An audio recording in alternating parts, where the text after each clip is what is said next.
Alrighty guys, good morning again. Fingers crossed third time will be a charm, because that was a cluster of issues this morning. It was not good. I mean, it served to get me pretty angry, which might work well for the sprints early on, but it was not ideal, it's fair to say. Right, let's just try to change the parameters on this a little bit.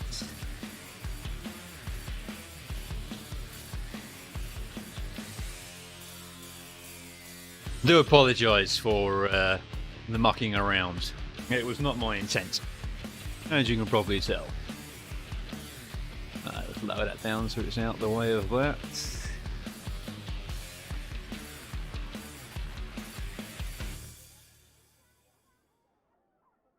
Alright, I think that's good enough.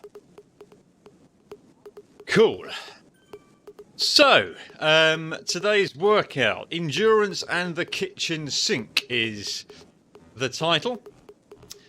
It effectively has 4 main blocks of work. The first of which is 6 15-second sprints. They'll be done in non-erg mode. We're just basically trying to get maximum 15-second sprints. The numbers there are just kind of targets and indicative to some extent. Hey Lewis. The second block is a VO2 max block. We have it's essentially the same as the Zwift Academy 2020 Workout 7. So you get some 20-40s, some 30-30s, some 40-20s, and then a 4-minute ramp. Then we have a 20-minute block at 95% FTP. And then what you can't see down below is we have 5 1-minute max efforts. So yeah, it's going to be spicy, and there's lots of endurance in between. 3 hours and 36 minutes and 30 seconds on the target. So I'm just going to get on with it because it's quite a long warm-up. So I'll be using erg mode for all except the max sprints and the max 1-minute efforts. So let's just get cracking on with it. It seems we've wasted enough time trying to get things sorted as it is. Alright.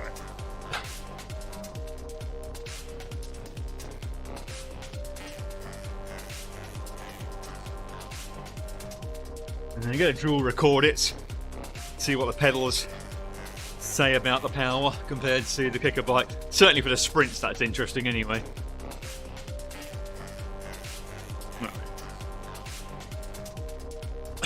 Yeah. 5 nice efforts at the end. Any RPM change? What do you mean, Lewis?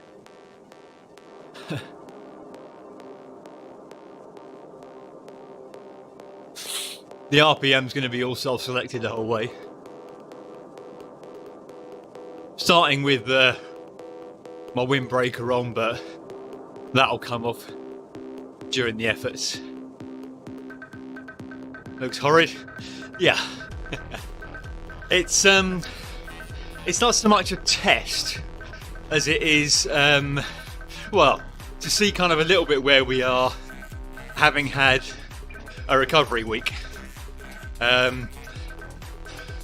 I typically, well, for the last 8 months with Ed, have been using an undulating approach to TSS. So 1 week slightly above average TSS, next week slightly below, but not huge deviations. Hey Tommy, yeah, fingers crossed, eh? We should be. And the idea was that we don't really have any real target race to peak for at the moment. So we're just keeping ourselves pretty fit. Now that's been pretty good, and I managed to maintain that for about 8 months. But I was just starting to notice that my cortisol was remaining quite high. I have quarterly blood tests, which I started initially getting just to make sure my vegan diet was not making me deficient in any areas, which it hasn't been. And so that's always been good to check, but I did notice the cortisol was remaining a bit high. So what I want to do is to go back to a slightly more traditional 3-week on, 1-week recovery, just to see if that helps to bring the cortisol down a little bit. And we'll see. Ruben, no, that's literally 20 minutes at 95% FTP. It's not a test. Well, it may prove to be a test coming at that point in the ride. And that's not even the final block, Ruben, either. There's 5 1-minute max efforts after that. So, yeah. Sorry, I missed Lewis and Giorgio's questions there. They popped off the screen a bit quickly.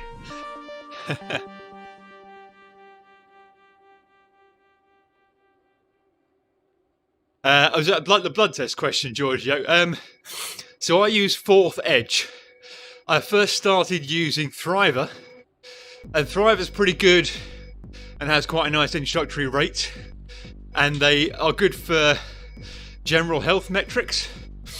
But Fourth Edge is more athletics focused, and so if you want things like hematocrit, and even some of your other markers like cortisol, then you can get those checked by Fourth Edge.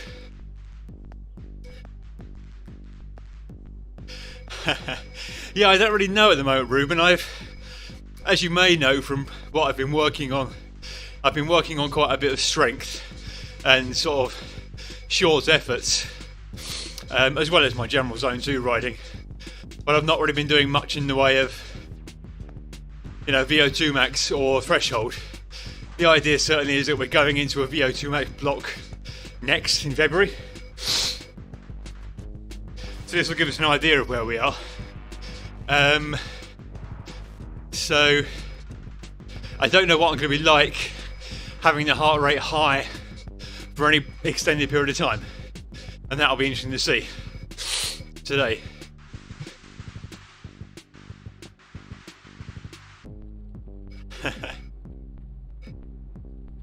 Yeah, no worries, Giorgio. I can recommend it because one of the first things that I did notice in the early blood test was that my vitamin D was relatively low.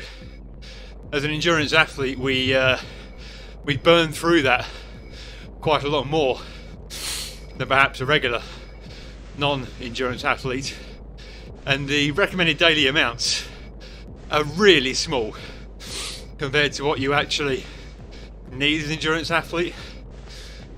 So having supplemented with now 4,000 IUs a day, which is like, I don't know, I think the recommended amount is something stupid like 25.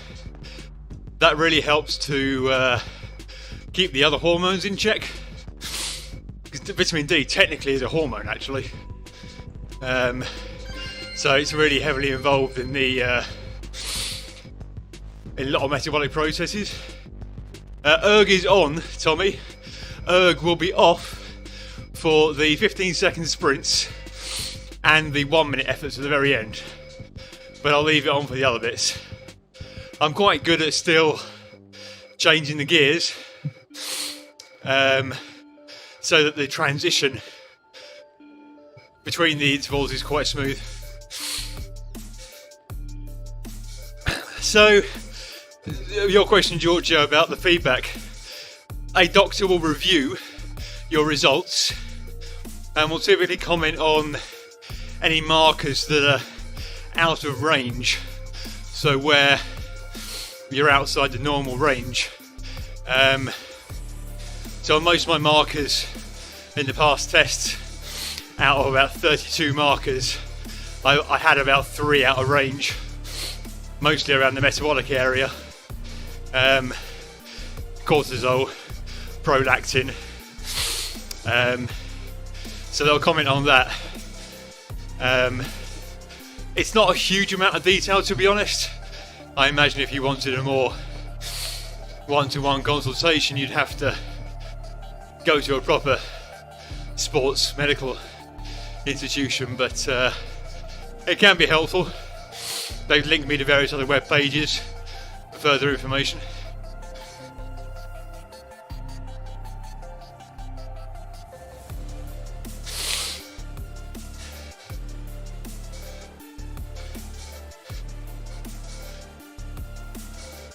I chose to jump into France for this as I enjoy the scenery. No other reason really. Really, Tommy, that's interesting. It's quite nice when you're just streaming and stuff, because it's one less thing to think about.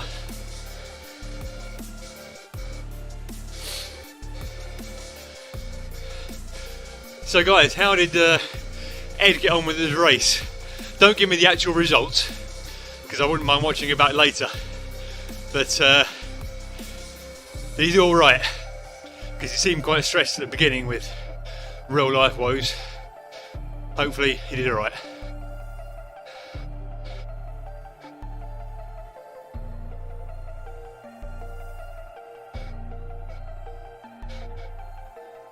I trust everything is smooth with the stream now.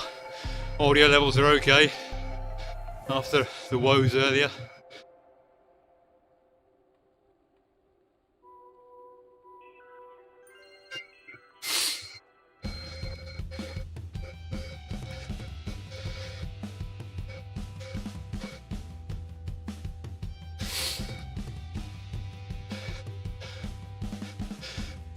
Yeah, I often do my zone 2 not in erg ribbon. I like to enjoy the little change in efforts up and down hills. I do a lot of it with Bowie Brevet on Zwift anyway. And going through Titan's Grove is really good for practicing altering your cadence but keeping the power the same. Plus it's really good for drafting practice. And typically Bowie Brevet rides at a pace that sits me right in the middle of my zone 2, so about 210 watts average, maybe 215.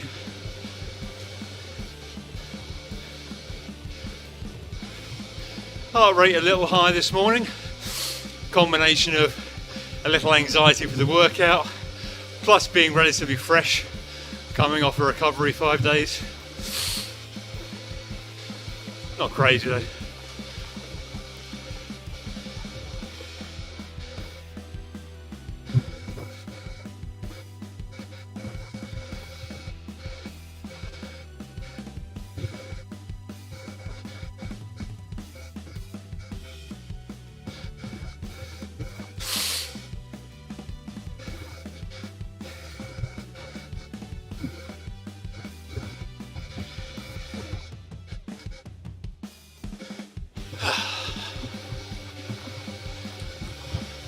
Settle into this, get the brain off the tech woes.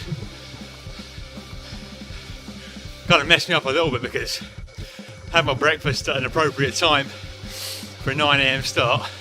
I ended up starting about 10:30, so I had a few dates in the intervening time just to get a bit of sugar in.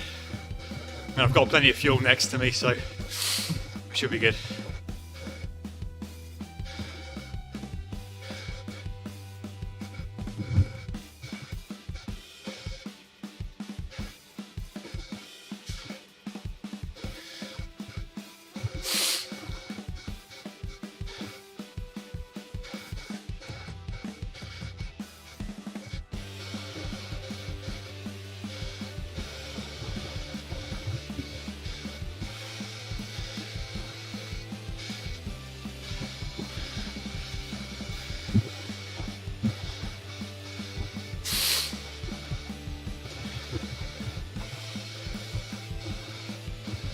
Spinning at a nice high cadence, get the blood flowing a bit.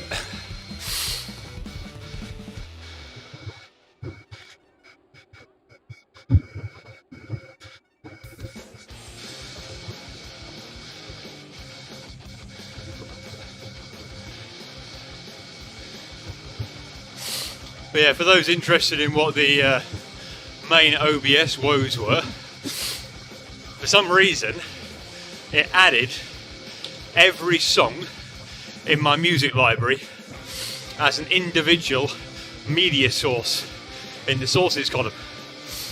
Now, as you can imagine, that means it'll start playing every song simultaneously, and the CPU cost of that was pretty high. The CPU cost was so high that it was capping my CPU at 100%, which meant that my ability to interact with the UI to remove them was severely hindered.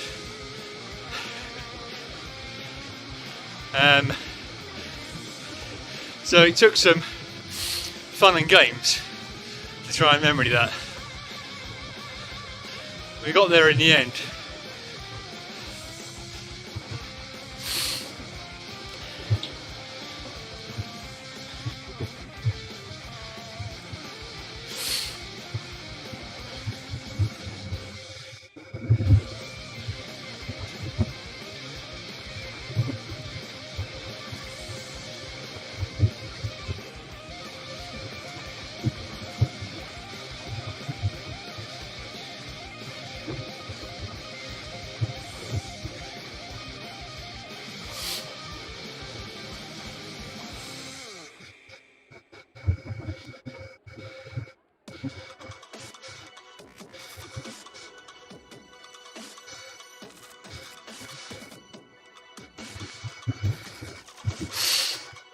Just notice my VZT icon is off. Let's bring that back on the screen, shall we? There we go. Yeah, 240 is about the boundary rumour for me, yep. About 190 to 240. Zone 2. FTP is 321 in Swift, which was what the last test was, but that was back in September, to be honest.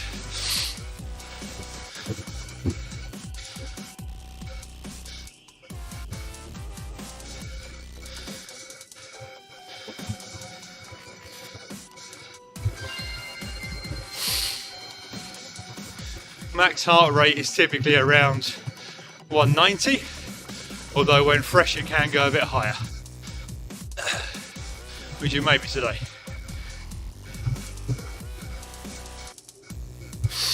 Cheers, Phil. Hope your recovery is going well.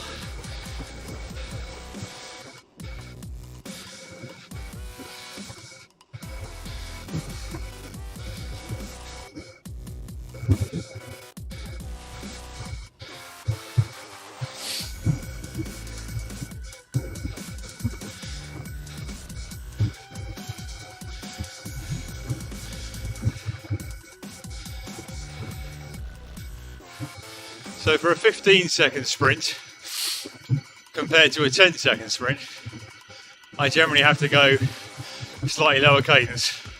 Otherwise I'll die before the end of it.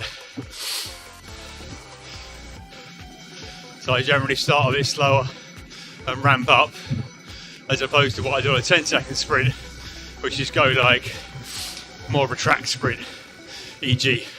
130 RPM, and hang on. So the peak power is generally less, but hopefully the average power is more.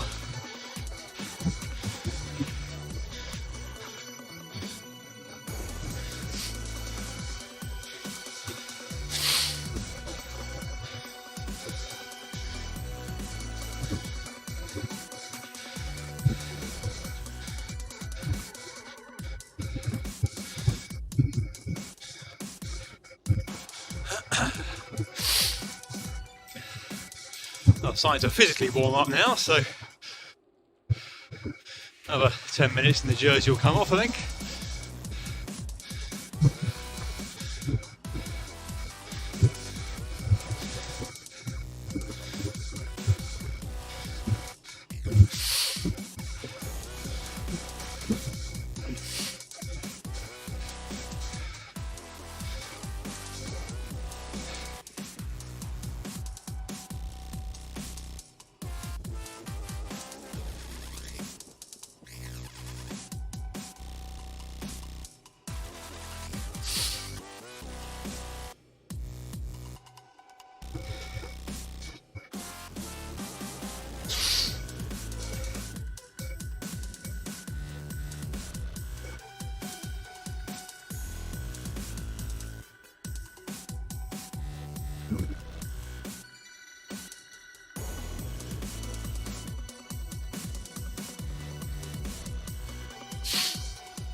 You get a second, Laura, do you want to send the current YouTube link to the old man? Because I sent him the original one earlier today, but obviously that's no longer valid.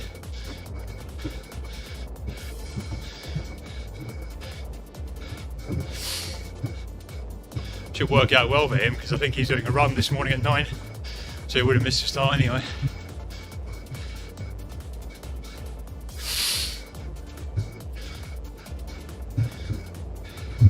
Thanks.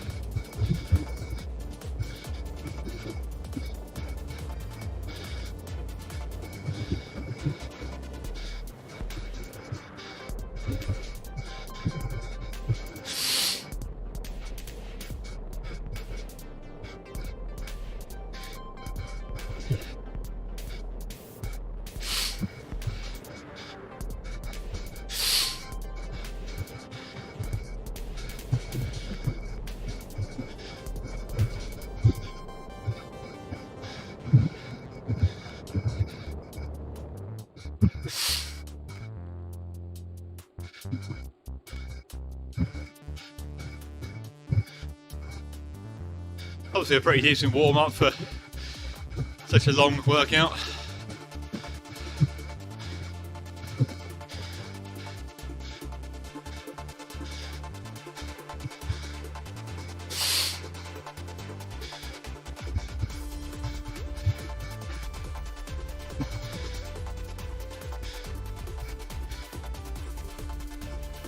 It'll be interesting to see how heavy or dead the legs are after the recovery week. I did have a little 1 hour leg opener session yesterday morning. Hopefully that's helped somewhat.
What's everyone else up to this weekend?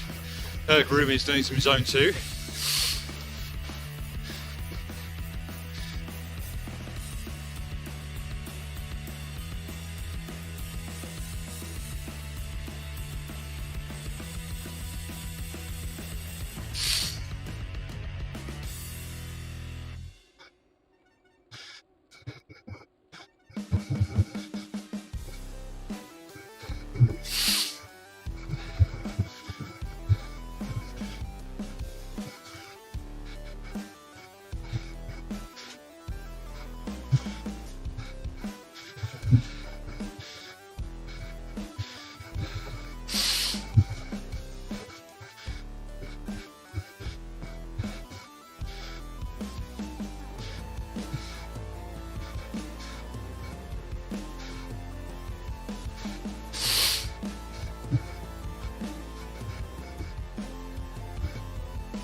Oh, nice rooming. That sounds good.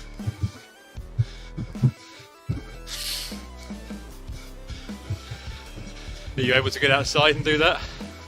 Or is that another indoor one?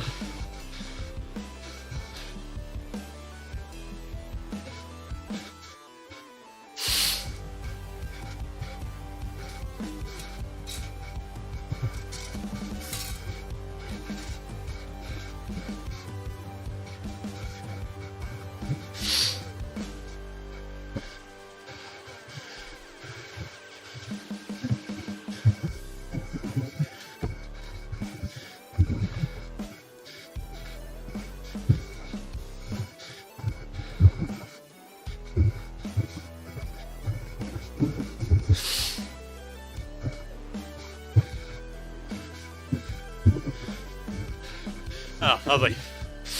Sounds nice. It's not been too bad a temperature here in the past week actually compared to the weeks before it. It's almost got up to double figures, but a bit more rain because of that rather than snow. Because of our lockdown restrictions, you're only meant to stay local for rides anyway, so I couldn't really go very far outside, so I'm just leaving it mostly. Save cleaning the mud off the bike anyway.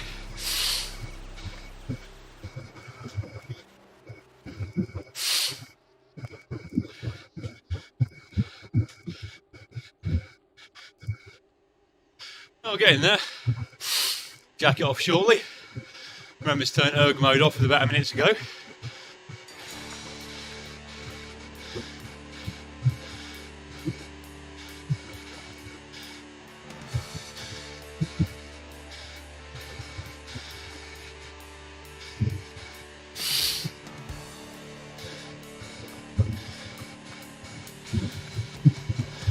Fingers crossed for you, Luke. Are you planning on getting out?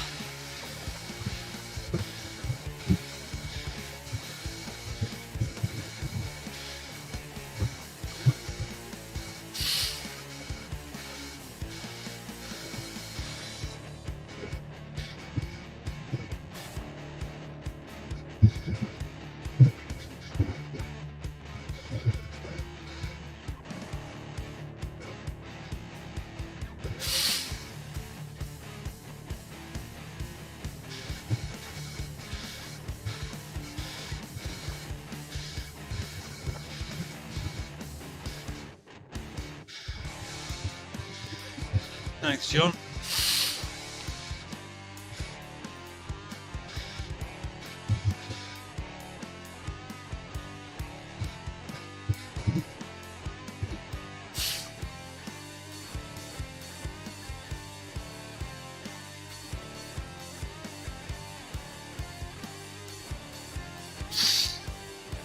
Alright, let's start derobing.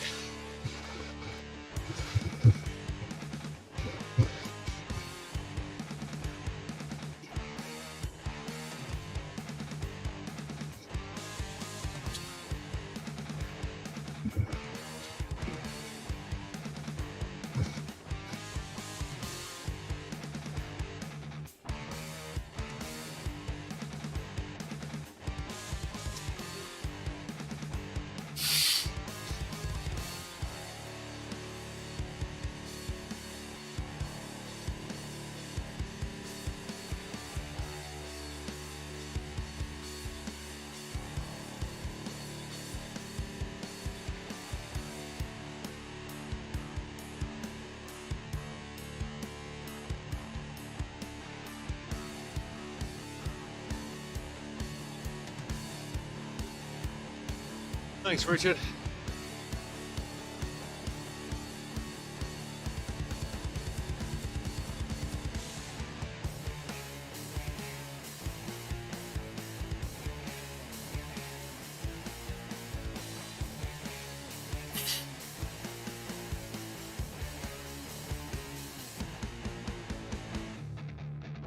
Okay, erg mode off.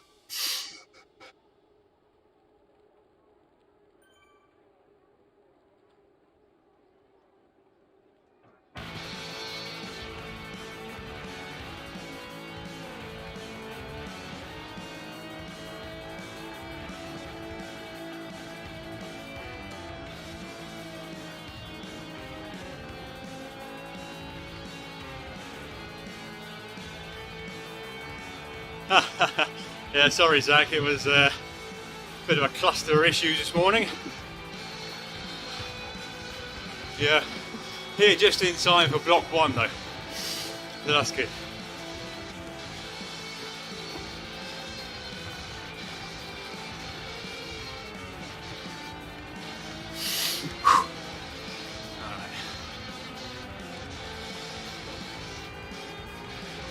First effort in a while.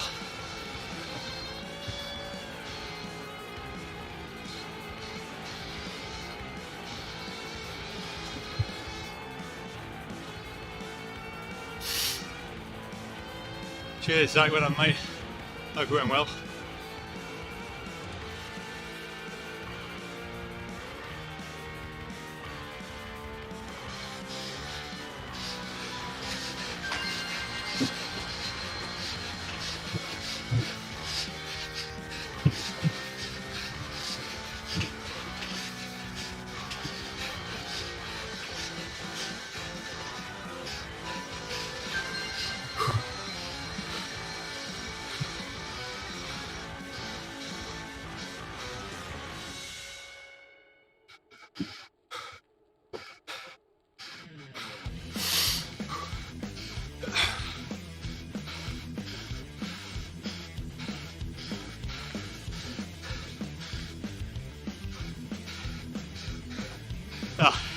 I've realised I've not got the weights on. Laura, can you bring the barbell in?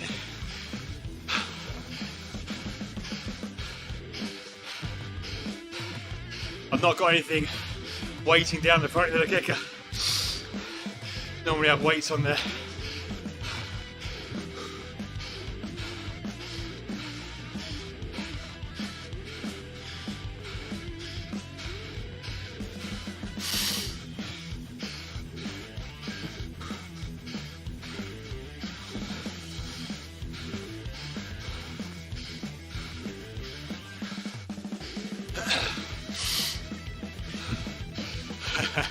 Poor Laura carrying the barbell now.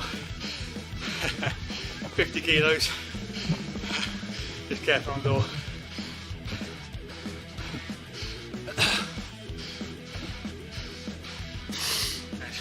Just slot this one into the hole basically at the front. Thank you. Make sure weight the front down a bit. Yeah, I think so.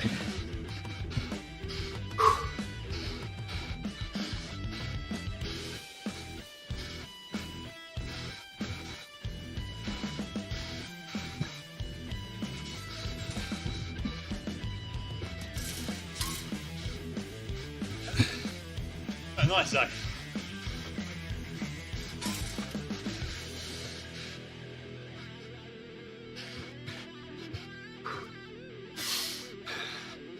Hey up, John.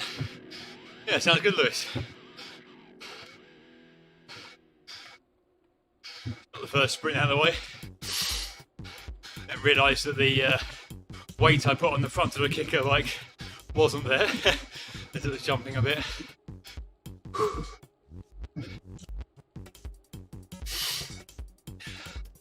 How you doing, John? Yeah, well done. 50 kilogram barbell. Weight's the same as you, Laura. You did well.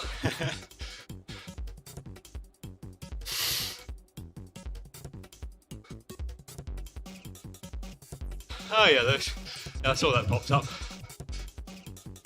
I ride quite a lot with the presenter of that. He's a member of Rapper Manchester. OJ Borge.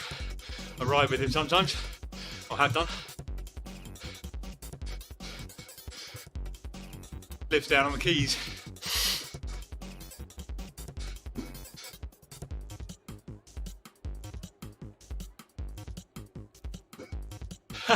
Nice, John.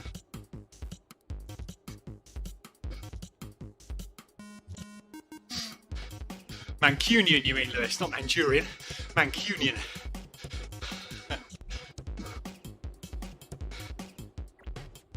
What are you warming up for, John?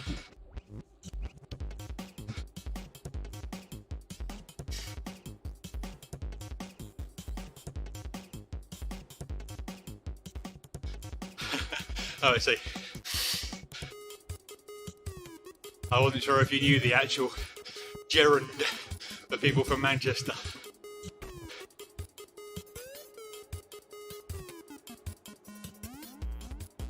Not that I'm from Manchester, but I've lived up here for half my life now. Right. See if effort 2 is a bit more stable. Okay, John. Good stuff, Zach. Well done. Good to get that first one out of the way. I'm sure.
Absolutely, Zach.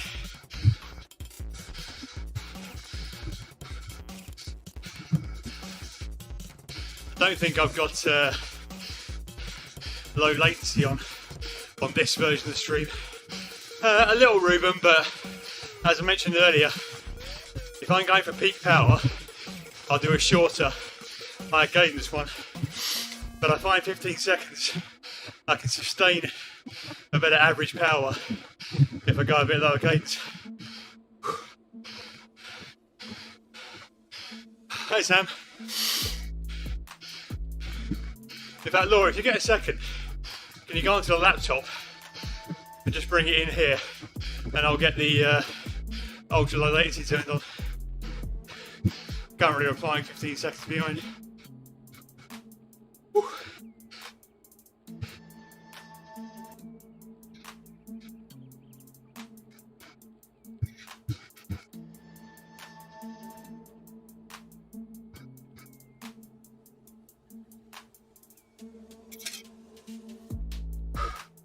Cheers, John. Have a good mate.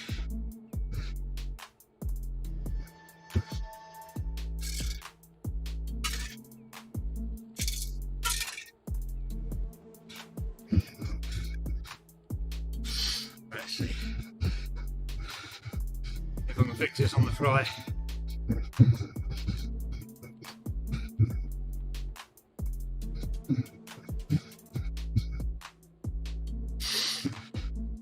Editing the stream on the fly. Not that.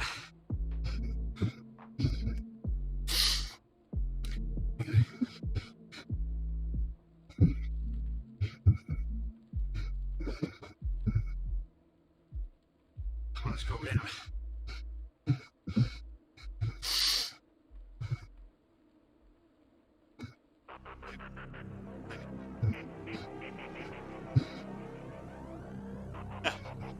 Bear with, guys.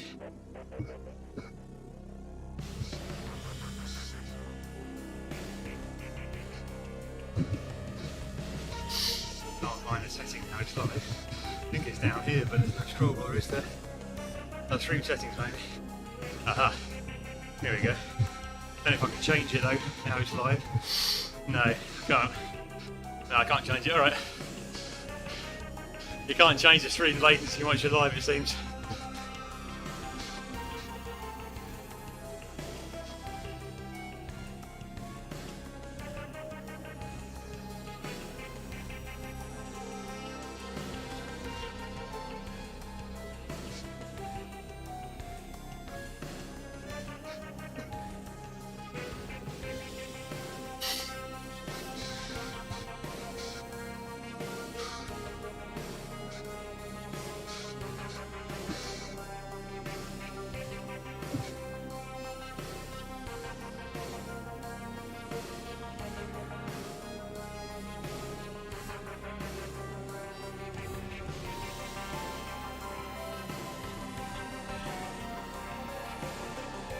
Right, number 3 coming up.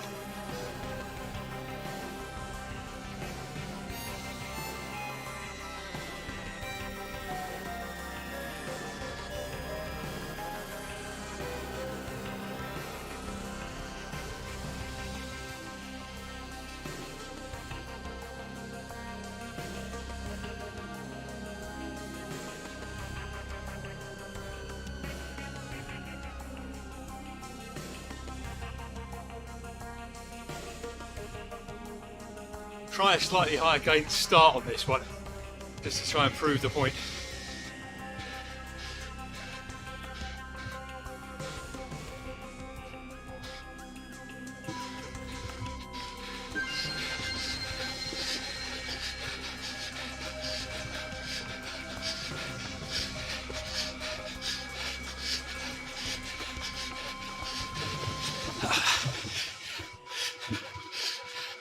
Yeah, it's okay for like 8 seconds, then I really die.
Not too bad, Zach. Heart rate recovery is not brilliant, but we'll see how that goes as we get into the workout.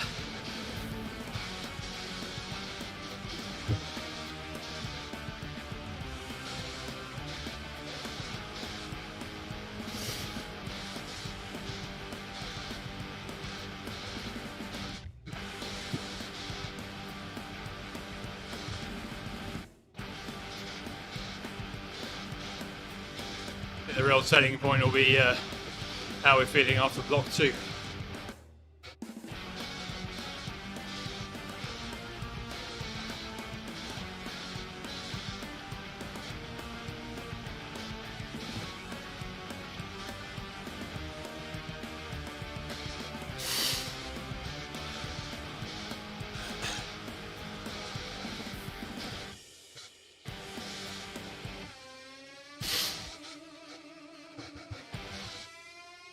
TSS already, according to the bolt.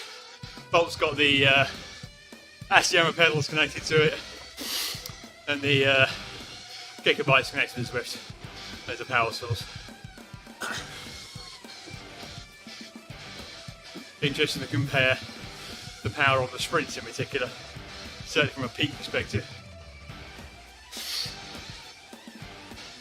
Pedal based versus pump.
Alright, number 4.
Cheers, Ruben. I think my PB is 780 for 15.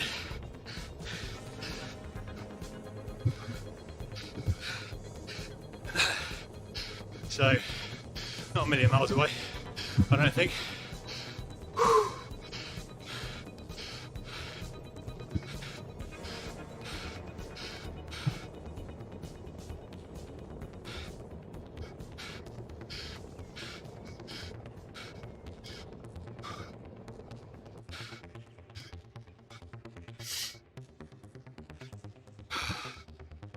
Second PB, I think it's 965 when doing high cadence.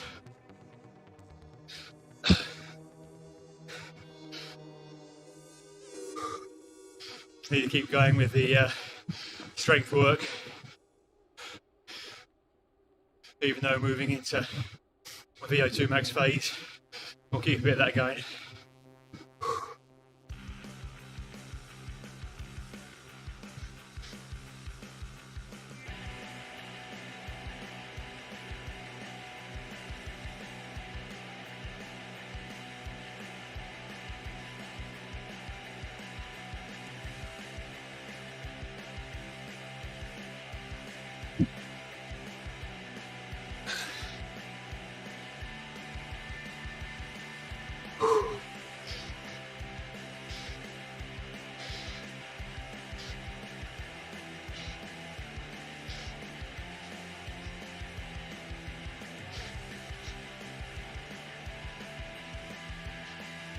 Good thing about these sprints is that after them, like 210 feels like a joke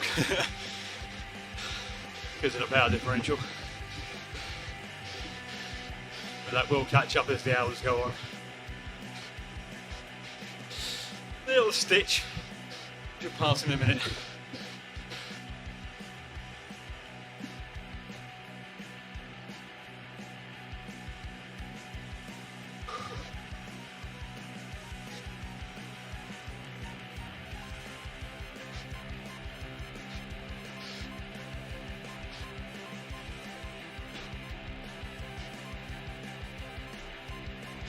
Do a little power comparison once we've got the first block out of the way,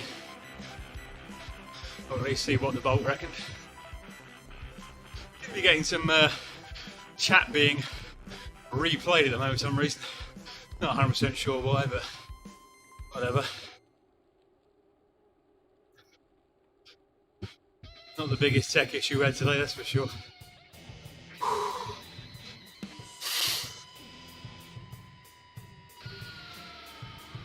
Thanks, Neil.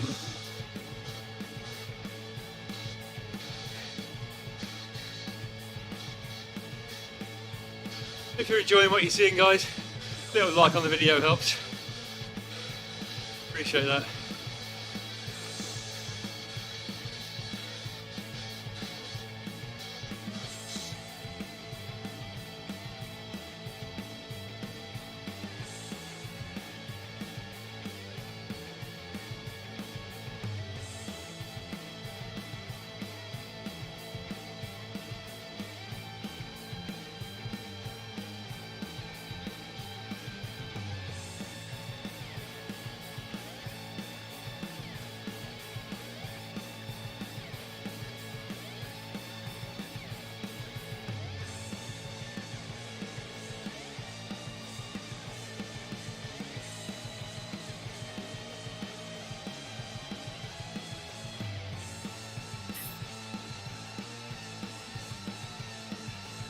Thanks, mate.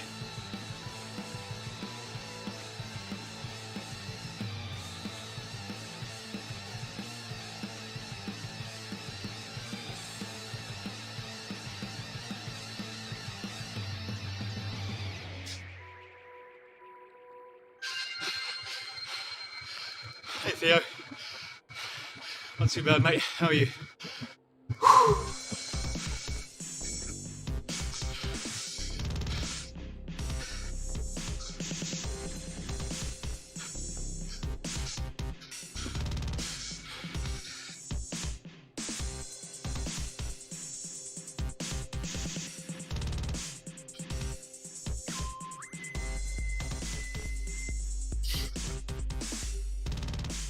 Just got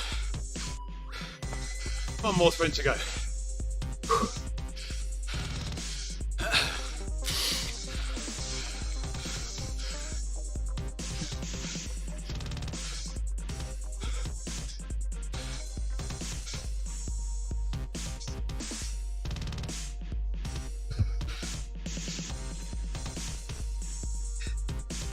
Cool, Theo. Was that on the Oceanside lava cliff loop, yeah? Good course, that. Nice punchy 2-minute climb.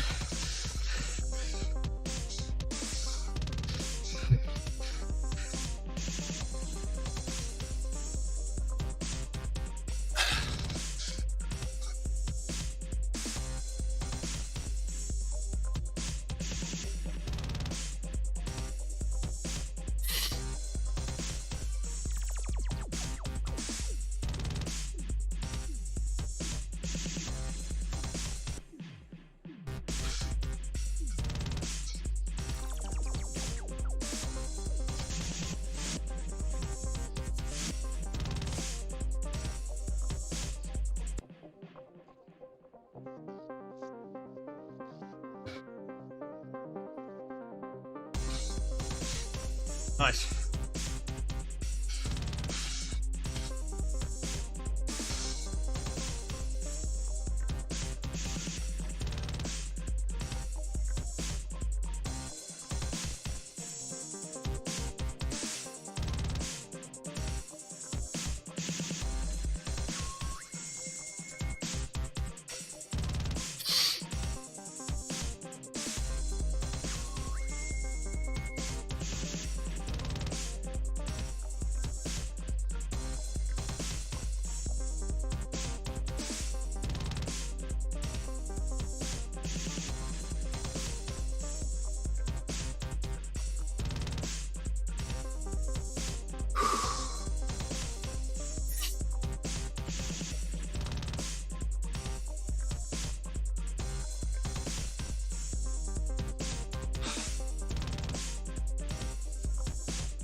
Right, last one coming up.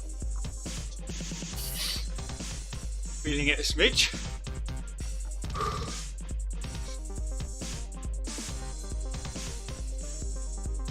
We've got 20 minutes of recovery after this. Let's make it a good.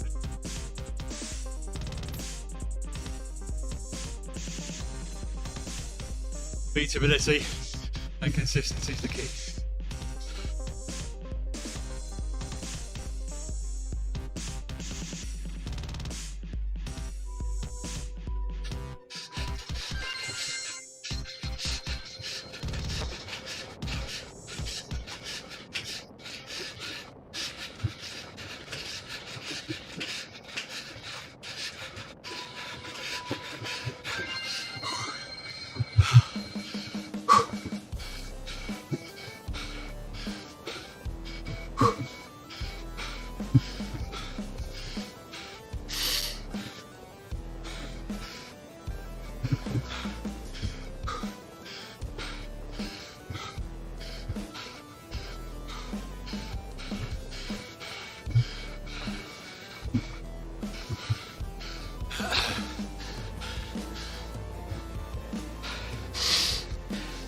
Not bad.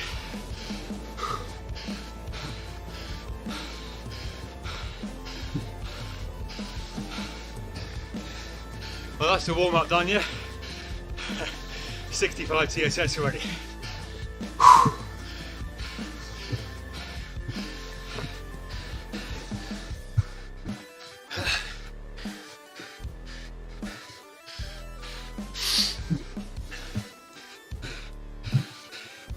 See if we get some power.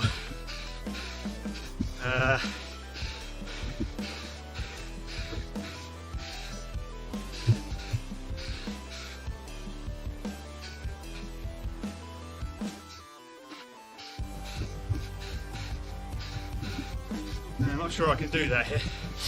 I've got the pace set up. Oh well. Putting it on the Wahoo app. Make the erg on for a bit. Okay. Hey Ed. Thanks mate, how was your race? Don't give me the result. I want to watch it back later, but how are the sensations? Good stuff mate. Hey Ryan. Appreciate it. Yeah, sorry for the delay. Although it worked out well for you, Ed. Myriad of tech issues this morning. Got there eventually. Alright, what does the Bolt say for those sprints?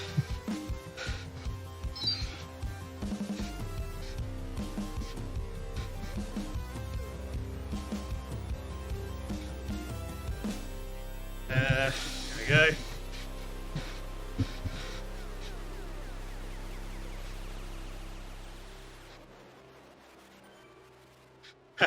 Not giving me a 15 second. Yeah, cool.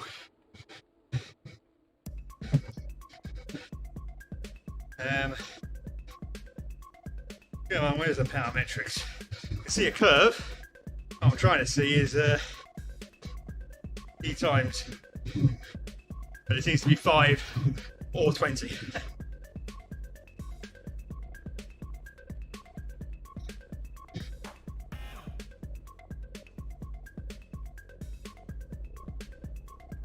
Let's see.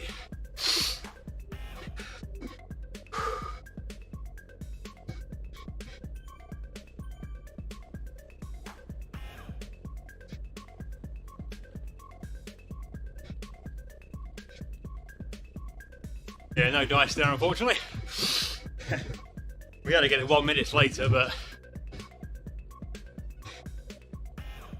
5 seconds was like 855. If I was eyeballing it, I'd say 750 for 15. And we'll see.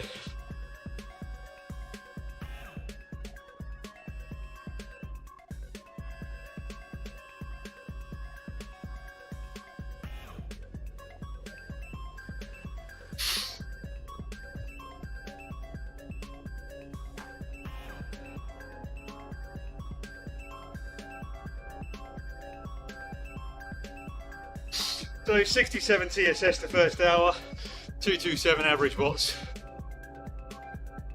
normalised a little more.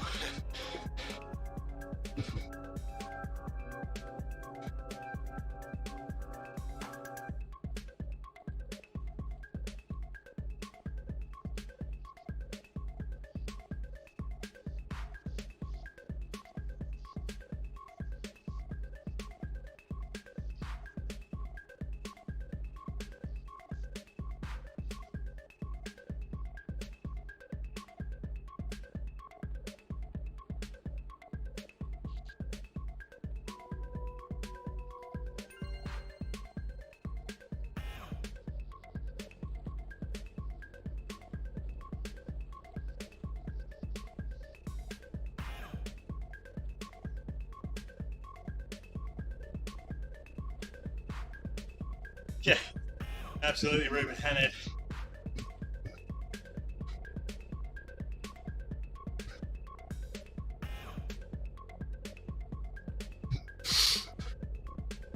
Yeah, we'll spin the legs out here a bit, Zach, and go from there. It gets harder as you go along. I had a laugh earlier on myself in your chat, Ed, because I realised that what I'd effectively put in for VO2 Max instead of 4x4 is the main block in the 2020 Zwift Academy Workout 7, which was voted by far to be the hardest of the workouts, and that just forms block 2 of 4 of this workout. So yeah, that also gives 6-minute recoveries between the blocks, and I've got 4, so should be fun.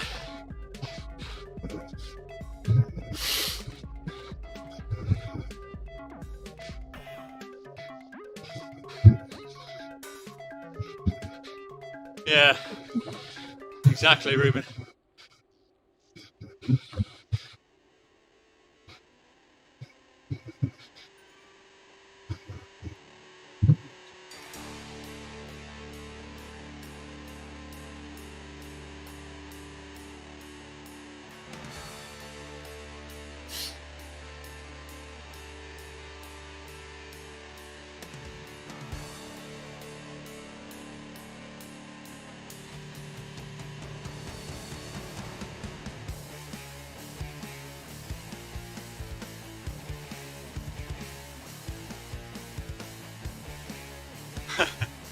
Yeah, I lured her to the Zwift Academy this year as her first sort of structured training on Zwift. Did very well.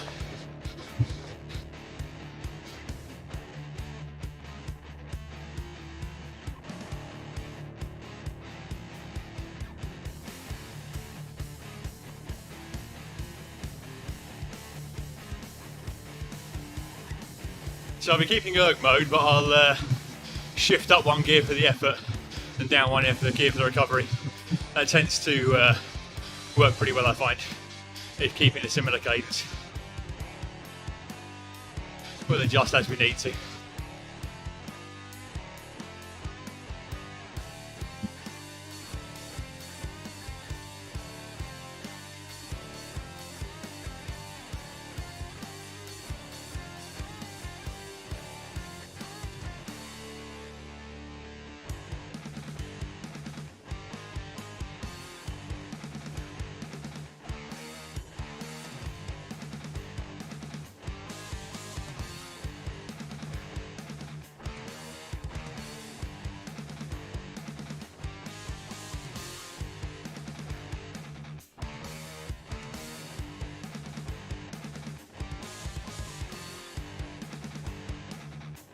I need to enjoy my mediocre artistic skills in the thumbnail, Ed.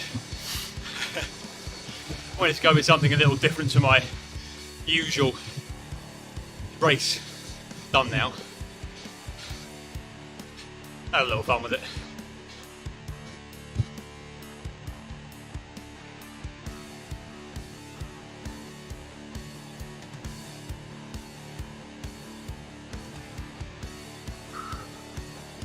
Nice, Ruben. I don't think that would set me up too well for what's coming in 10 minutes. But thanks for the offer.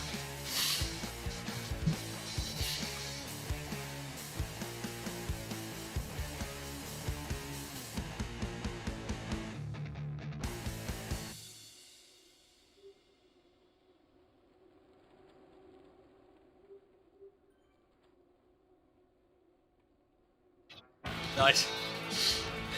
Yeah, I thought that would give a little bit of feeling for what the workout was without actually pasting the whole workout on there, because it's big, obviously. Thanks. This is more of a one-off, to be honest. Coming after sort of 5 days of recovery. So Yeah, this is not the norm necessarily, shall we say. It's almost a Sufferfest kind of 4DP over 3.5 hours. Just obviously not everything's a test, but and in fact more of it because there's repeats. So yeah, it will be likely banking 250 plus TSS.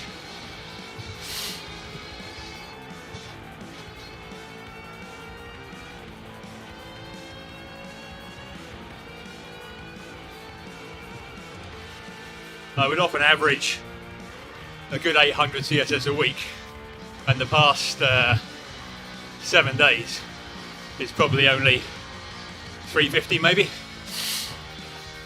So it's interesting to see how we're going to feel later on. Oh yeah, Ruben.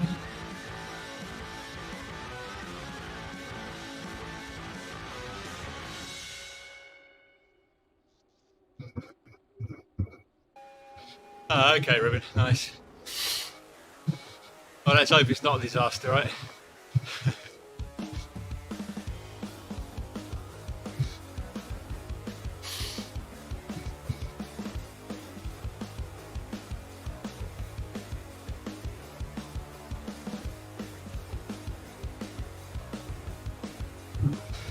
Been having a bit of beta fuel after the first block, and I may reward myself with a Velo Forte bar after this block. Dates, pecans and sea salt. See how we go. Got to earn it. Had a decent bowl of oats this morning, albeit that ended up being 3.5 hours before the workout. Yeah, exactly, and it's all contextual. Yeah, I do, Lewis. Well done though, mate.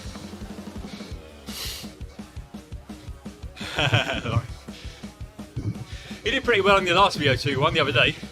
I got Laura to do, it was 8 blocks of 15-15s, but you started with a 30-second kicker to make sure that you got the heart rate up before the 15-15s. Otherwise you might end up only having your heart rate in the VO2 max zone after a few of the intervals. So, and it proved to be just about right, didn't it, Laura? Tough, but you got through it, which is very well done.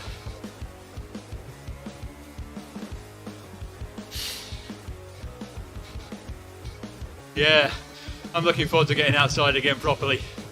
Former days, being out to ride in the group. Beautiful. Soon, mate, soon. I hope. Definitely helps with mental health, that's for sure.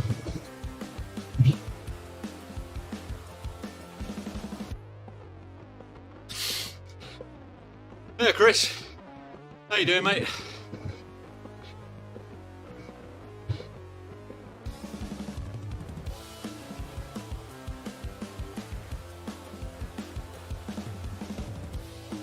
It's amazing how, with a bit of caffeine this morning and a bit of anxiety, the heart rate just isn't dropping to usual levels. Around this power, I would expect to be no more than 135 on just a Zone 2 ride.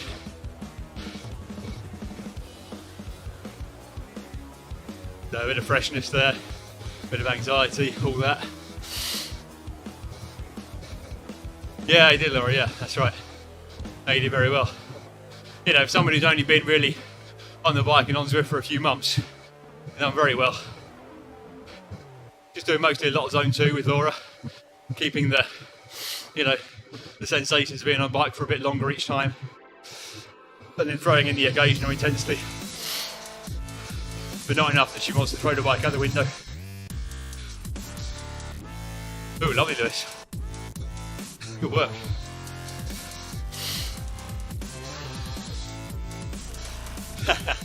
I'm alright, thanks, Chris.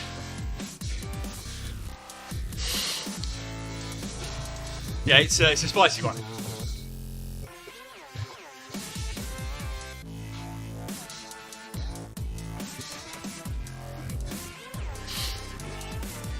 It's probably more than me, Lewis. I did get some, about, I'd say a dozen nice long outdoor rides last summer. But that was it for the whole year. Hey, Warlord. Yeah, it does, Ed. Hey, morning, Mick. Almost afternoon. Just about morning here anyway. Hope you're well.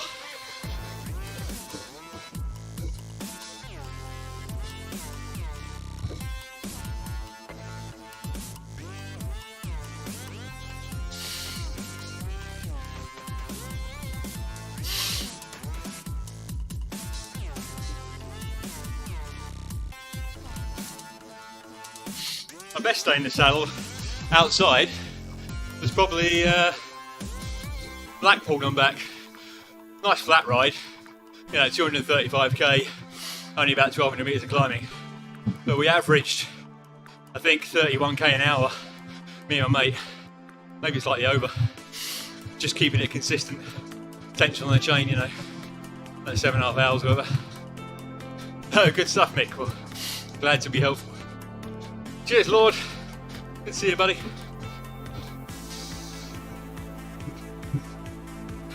Oh, fun, Lewis.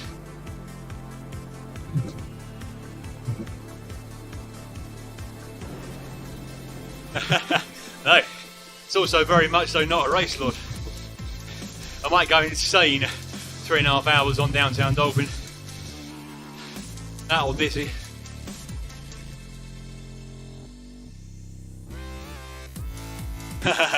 Yeah, Ruben.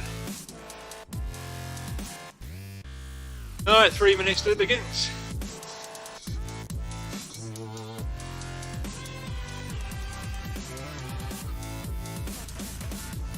Now, I typically only post my races or outdoor rides on Strava. The others are private, which mainly started from when I was doing a lot of tri training. Because often I was having triple A's, swim, bike, run, and I felt like I was just spamming, So I tried to keep it for the stuff that I think might be kudos worthy, like long outdoor rides or races, where I feel like it's something good. Hey, Z Cycling, how you doing? Hope you're well. Oh, I'd love to, Lewis, if we can.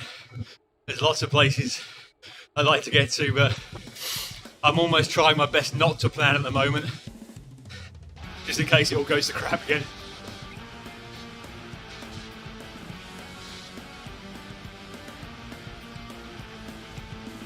Alright, Lord, thanks, mate. Have a good afternoon. Thanks for dropping by.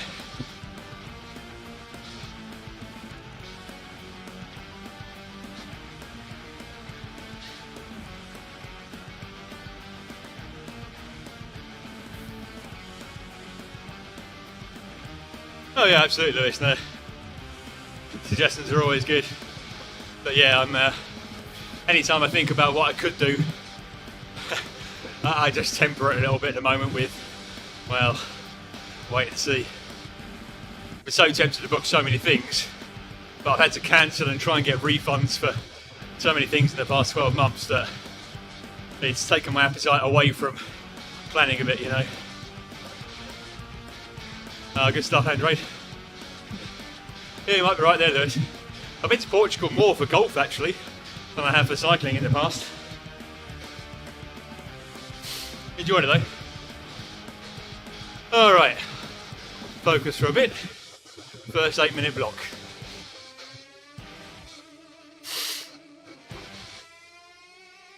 I'm not too bad, Andre. My last week was something of a recovery. And my body did shut down a bit, to be honest. Didn't feel great, but we're feeling okay so far. We'll see how this block goes.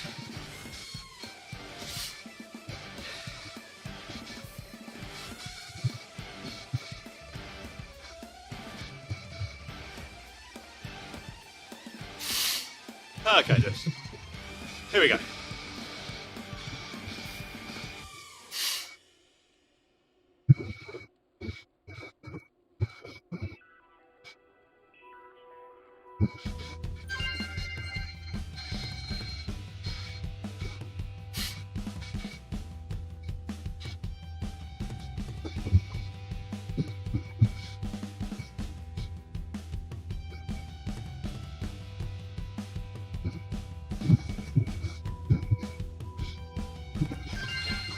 I didn't thaw it, no. Erg will be off for block 1 and block 4, but I'll keep it on for 2 and 3.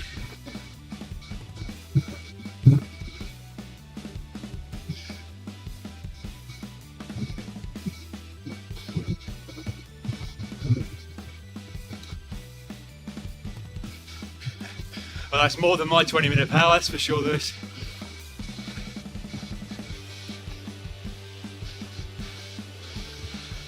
.385 is about my best 6-minute power.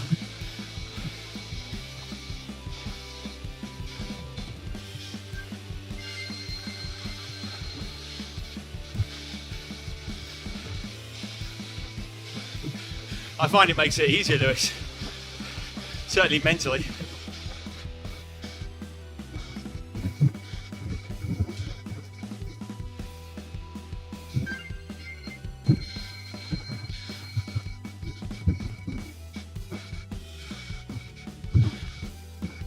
Heart rate will creep up over these intervals, more so as the intervals go on.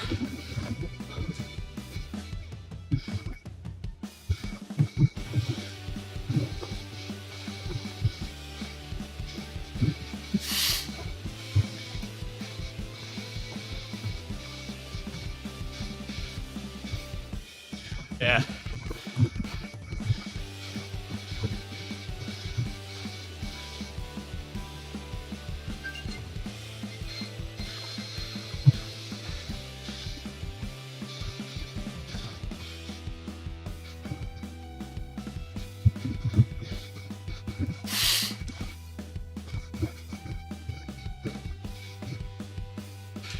Yeah, not in erg mode, Tobin.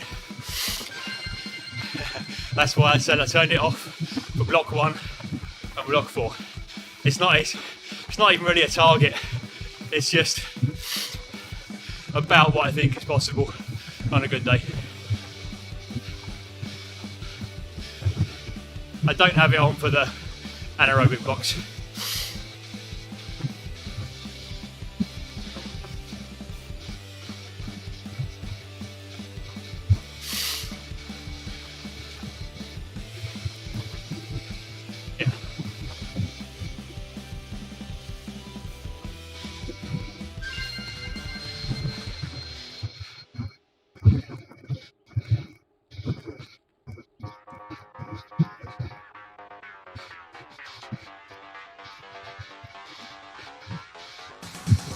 Yeah, that's it. I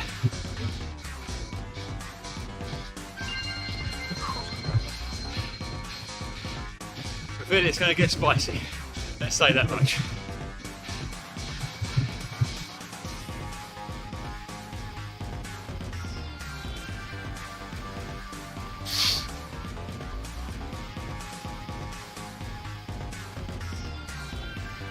Yeah, exactly.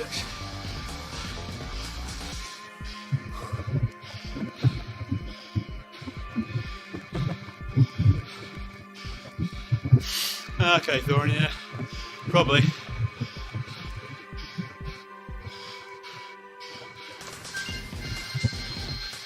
That's it, I'm still changing gear as well. I'm not just relying on erg. Shifting up 1 for the effort, down 1 for the recovery. So I can keep it similar gains all the way through, give or take.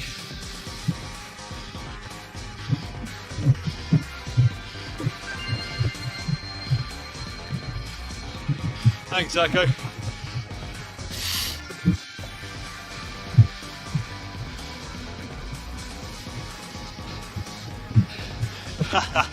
Oh, no, this. Oh, better than nothing.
Hey Michael, not too bad.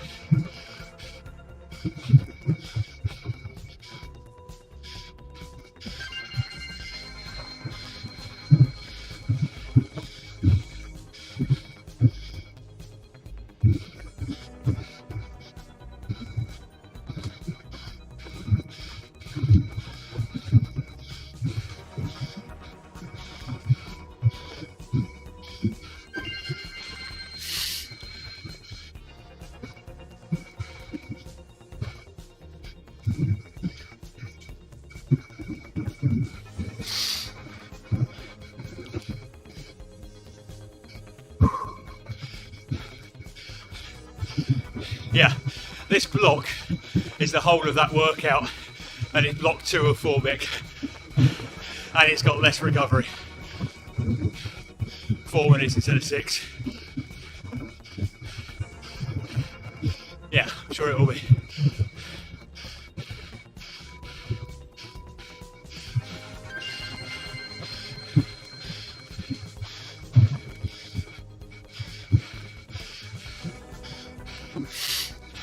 There's more down below that you can't even see, Mick. There's 5 1-minute max efforts down there below the threshold 20.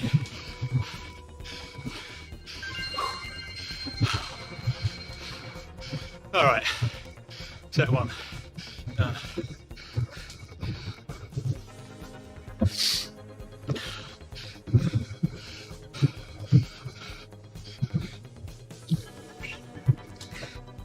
Yeah, it is that, Michael.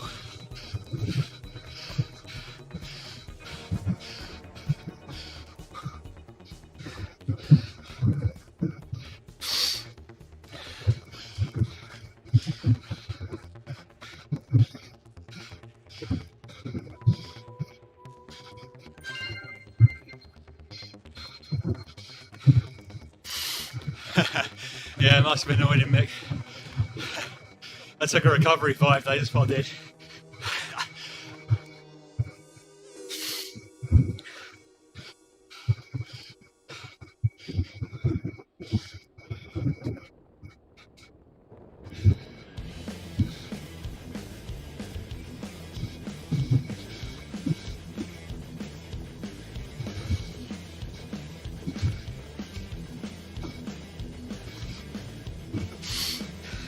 I actually put a 56 on the front on the kicker today for the sprint sections compared to the usual 53.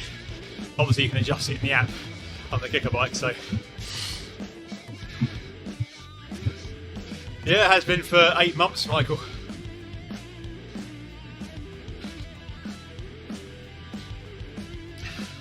Since last June.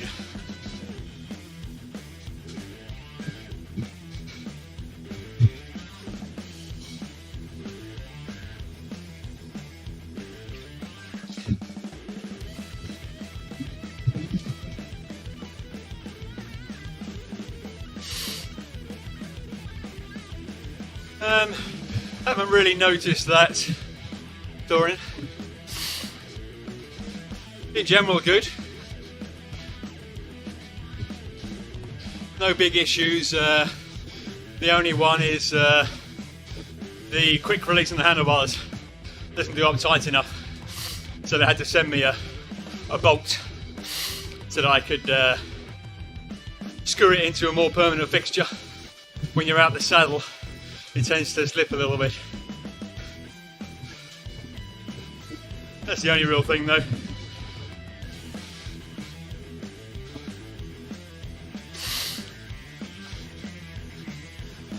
Yeah, good luck, Lewis.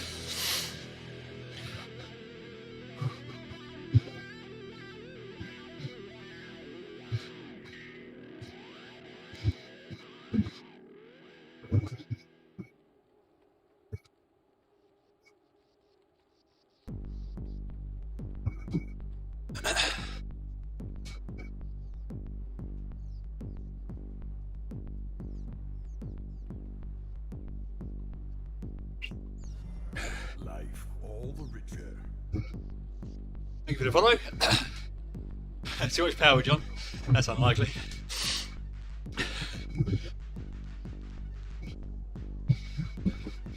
Cool, Michael. Well, from what Mr. Lovett says, a fantastic bit of kit.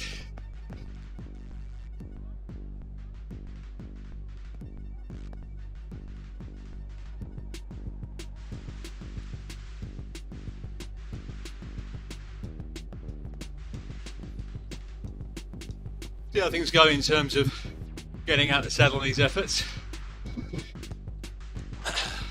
Use that as something in the back pocket if we need to,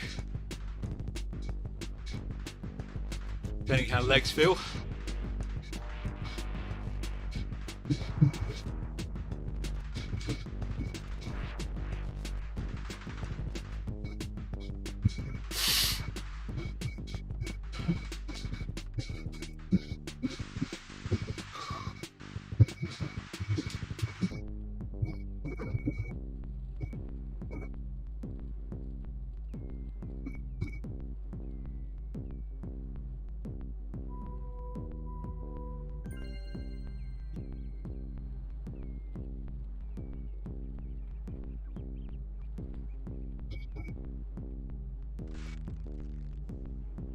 Yeah, Giorgio, that makes sense.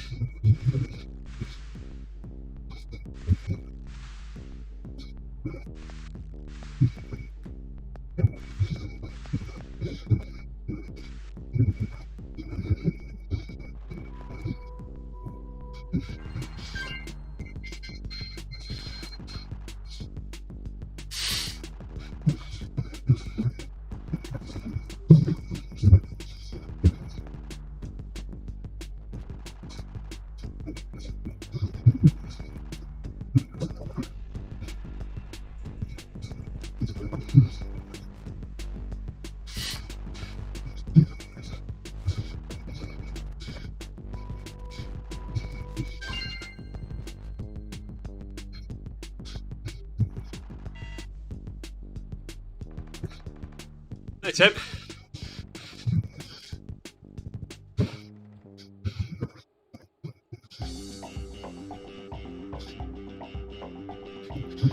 Sorry.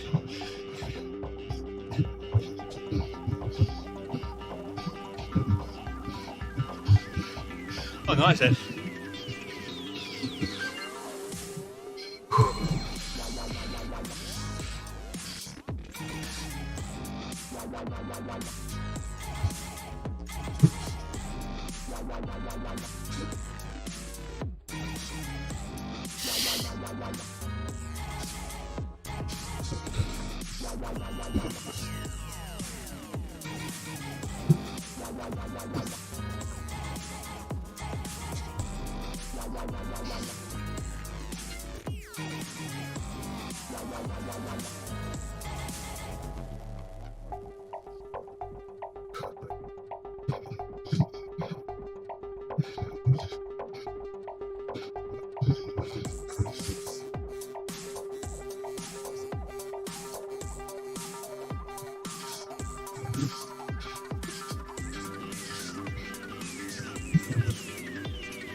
So that's my legs, Giorgio.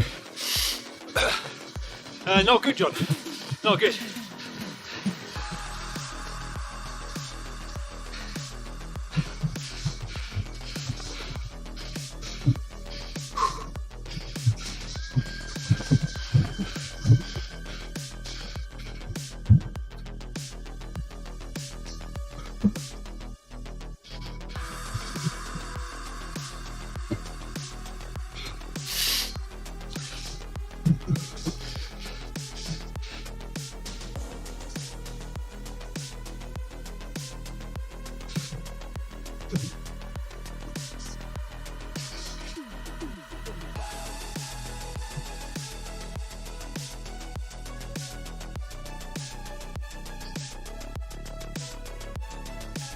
Yep.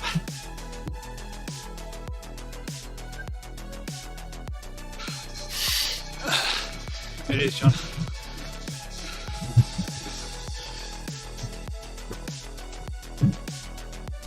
Still full lockdown here. Another month at least.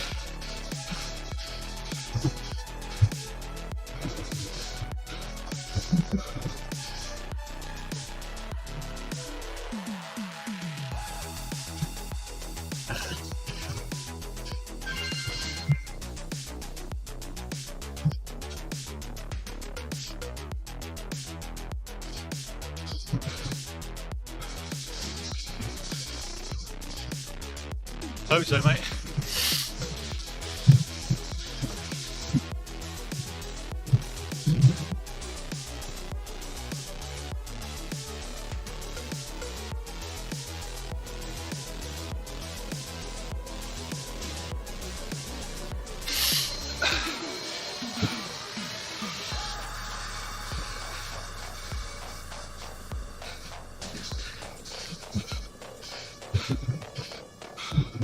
That's good, Ed.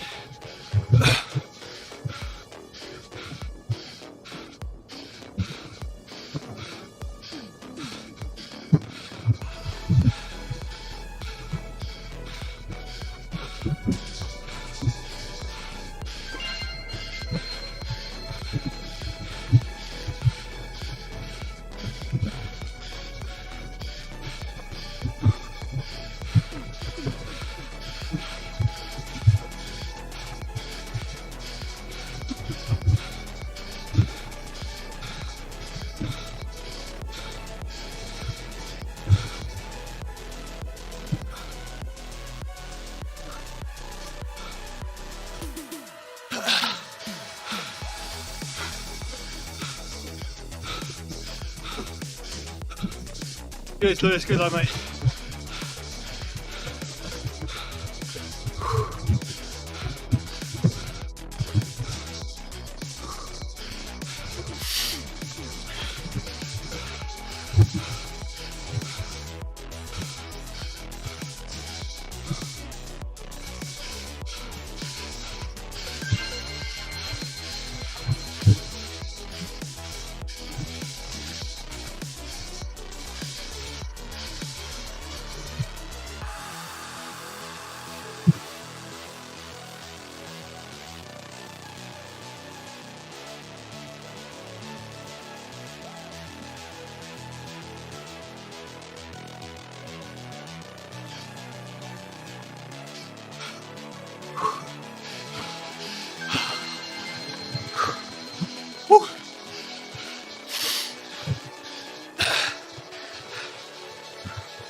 It's tough. Android. Thanks, Ed. Oh.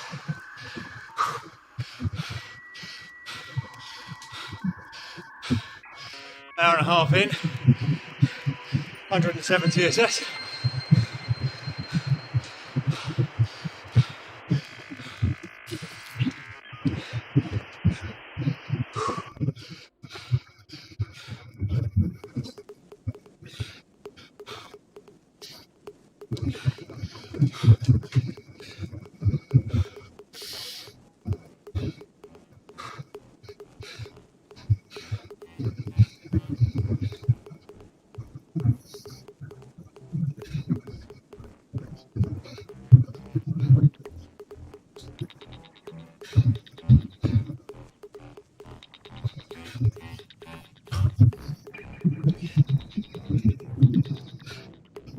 Cheers, Zach. I think much as Ed did in his FTP test the other day, I'm going to make a judgment call after this set as to whether they do the ramp, just to give me the best chance of the rest of the workout. We'll see. Those 30-30s were tough, the 40-20s going to be tougher. We'll just see how we go.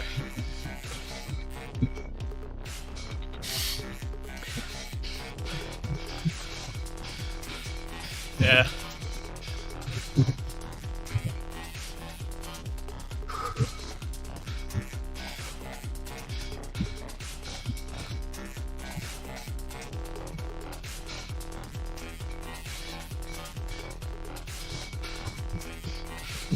The bit that I'm really interested in, to be honest, is the 1 minute efforts at the end under a lot of fatigue. So I want to be able to get there, that's for sure.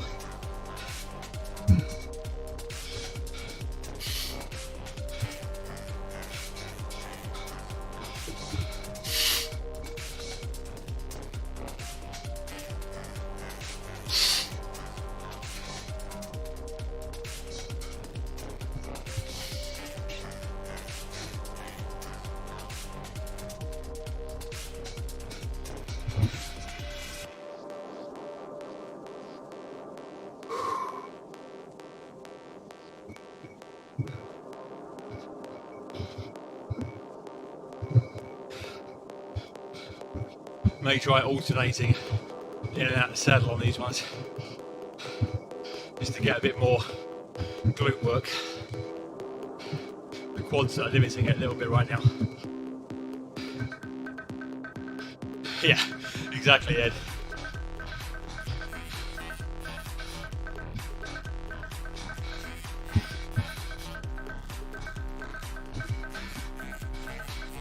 Typically, the repeats is something I'm generally reasonable at, but not tried it under this level of fatigue, obviously.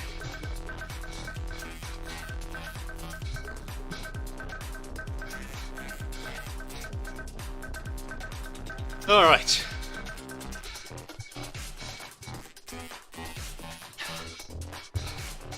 See how out the saddle feels.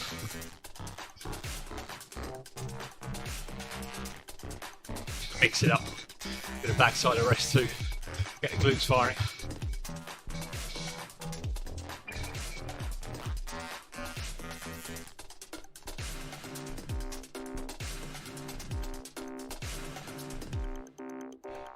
Hey, I'm Dad. How you doing?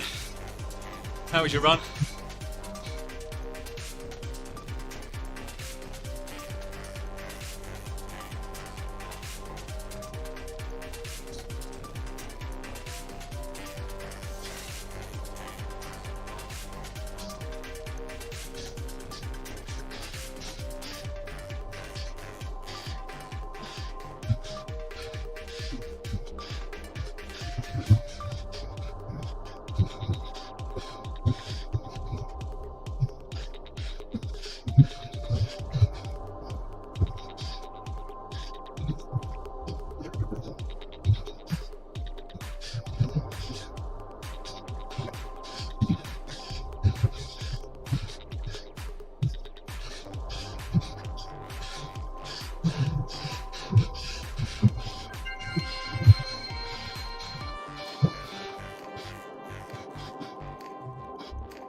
Yep. They are.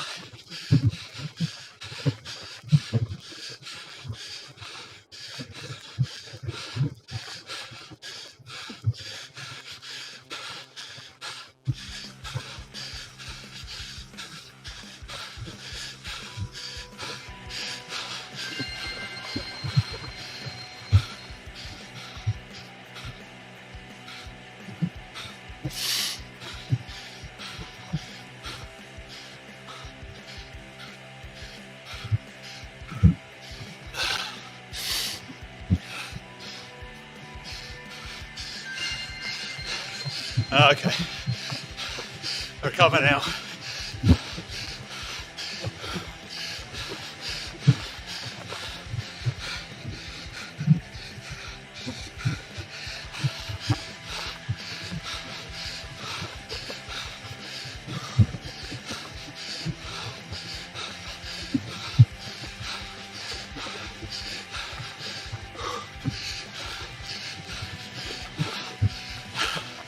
Yeah, poker face.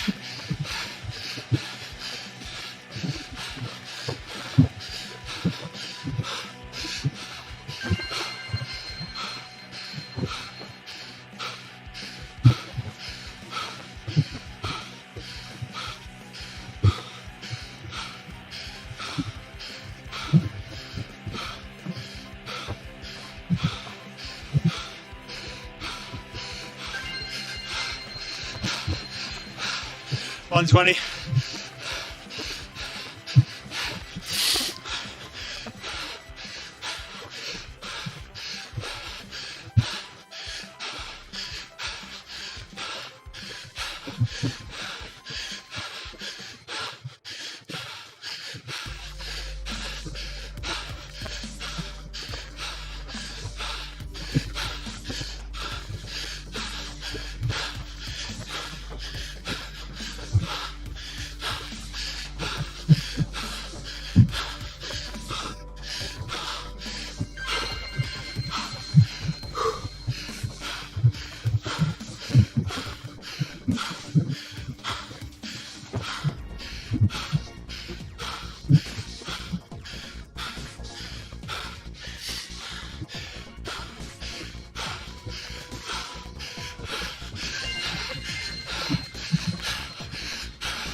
single song from your playlist as a source in OBS.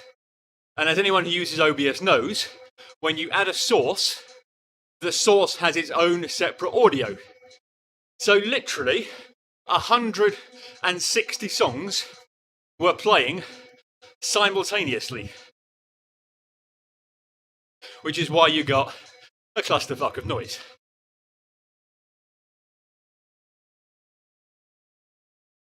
Right.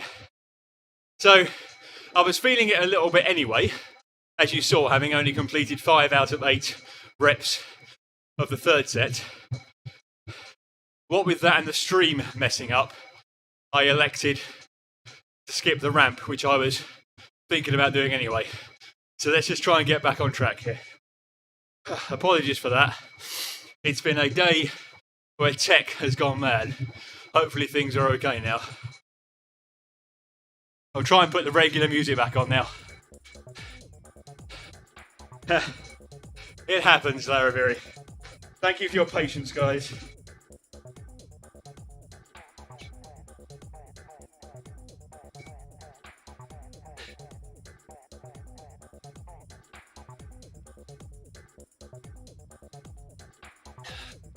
I'm going to try and regroup. Get a Velo Forte bar in.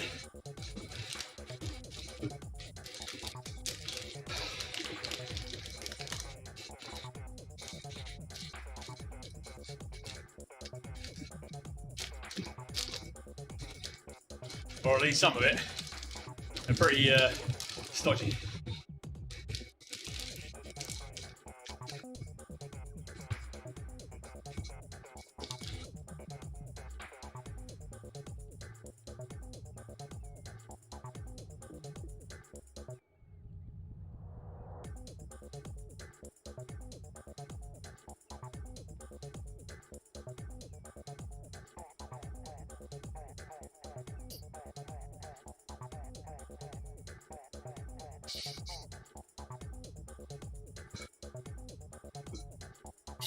Cheers, guys.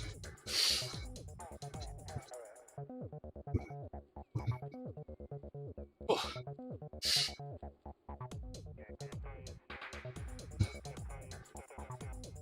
Yeah, so the VO2 max was always going to be interesting because I've not really worked that bar in races for quite a while.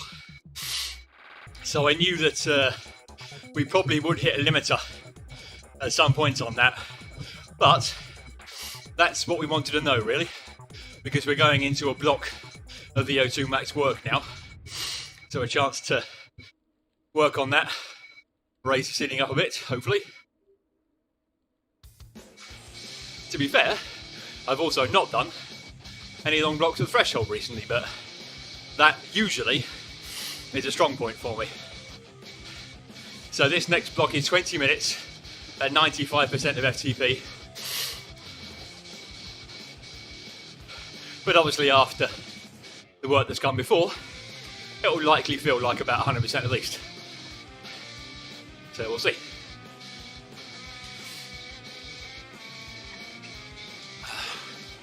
Thanks for being here so far, guys. It's helping me get through as much as I can of it.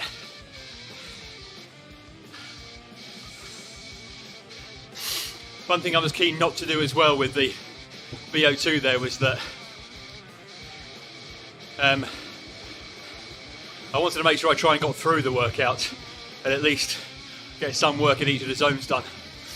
And although this week's been a recovery, my recovery numbers and metrics have not necessarily been tip-top. So I'm also just being cognizant that I'm not digging a well. Sounds killing. In a bad way again. Should be okay. Does it sound okay, guys? Again, Mick just said sounds killing.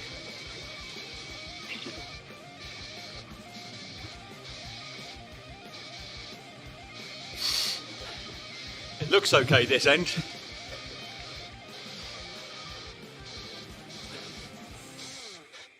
Okay, thanks, Lauren. Cheers, Zach.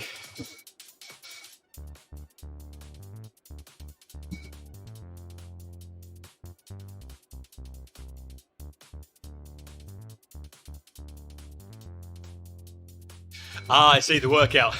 Sorry, Mick, my mind was very much audio centric for a bit there after the woes we've had.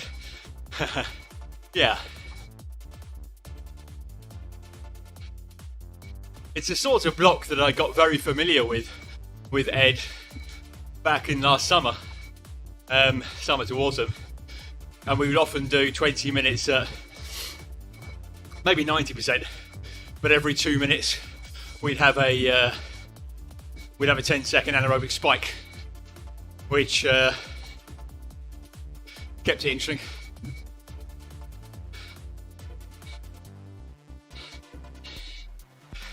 I think he was referring to the workout sounding tough, which is what confused me, but all good. We're on the same page now. Having the stream latency at normal is a pain as well. 15 second delay.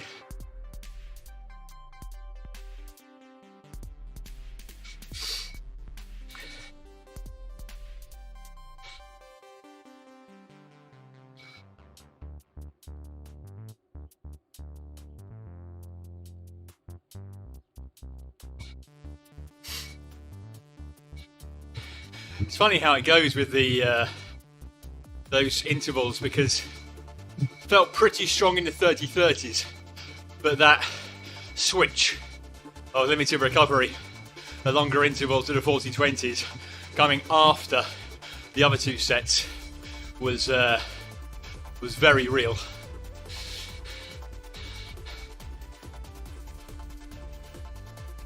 Certainly got the heart rate around the 185 mark. But we got certainly more work at VO2 max type heart rates than we have done for a while. And the heart was certainly already flicking through those zones even on the sprints. We'll see what the heart rate settles on this threshold set.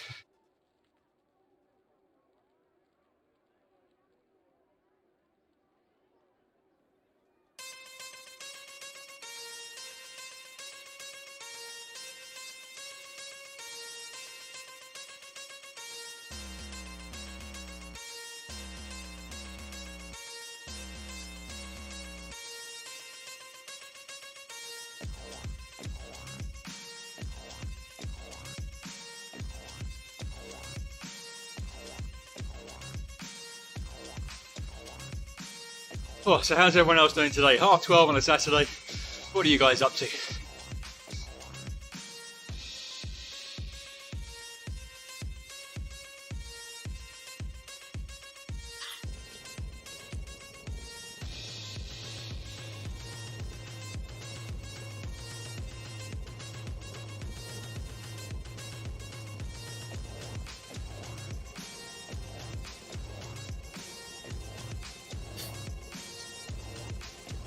Oh, nice, everybody. Sounds good.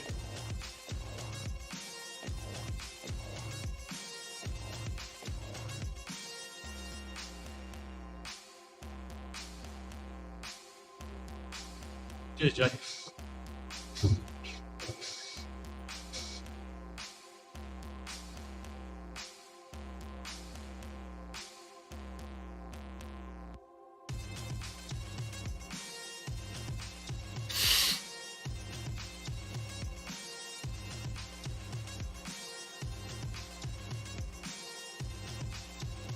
Yeah, nice story. Which workout is it later for Ed? Assuming is it another race rather than TTT? I think there's 5 races and 3 TTTs this season. Don't know what order they come in though.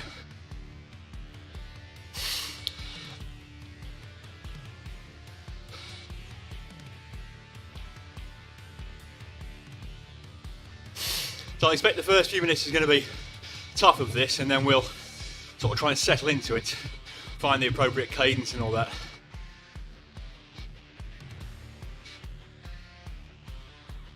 Okay, fair enough. The races are likely to be more spiky, aren't they?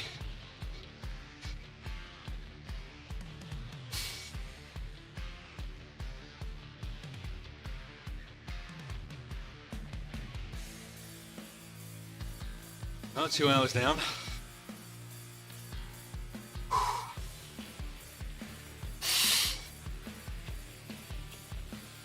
Yeah, fair enough, Zach. I guess that's expected, having not gone into those zones for quite some time. I'll probably feel really good tomorrow though, Zach, I expect. You know, that stimulus, almost like a leg opener.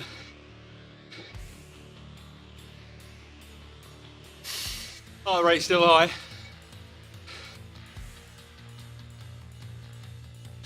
Is what it is.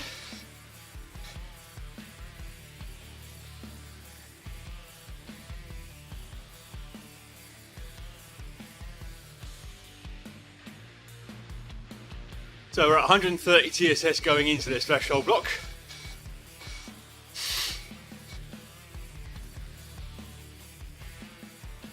Average watts 224. We'll look at normalised later.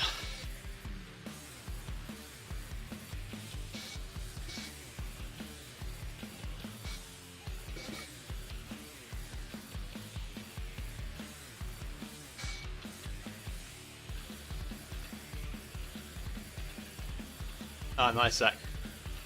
Yep, that's the way to view it, Ruben, I think. Just taking it piece at a time.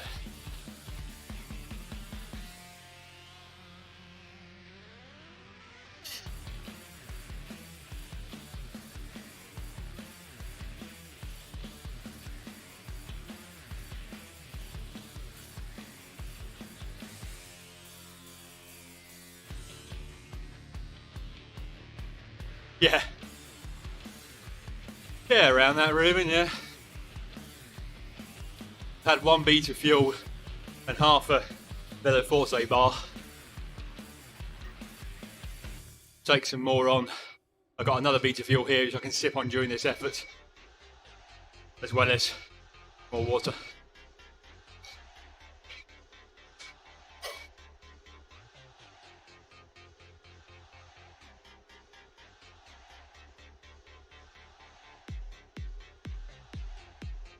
All right.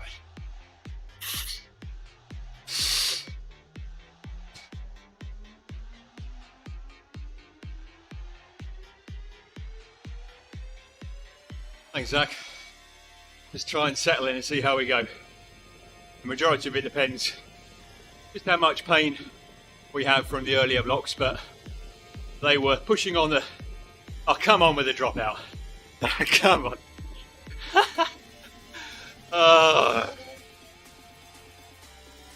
Come on, please. Please pick up.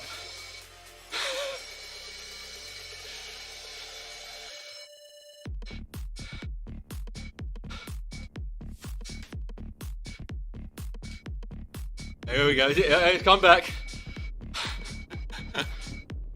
Please just be one dropout.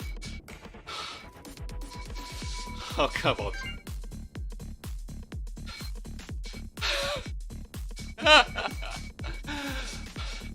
Alright, you've had 2, I'll give you that. Now, come on. Erg mode will kick in, here we go.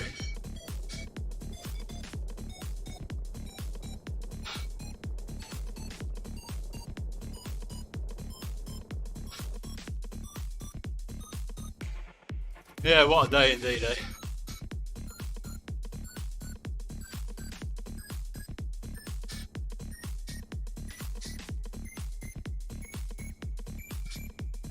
Yeah, I agree, Mick. It's been more in the past few weeks. I normally don't get any.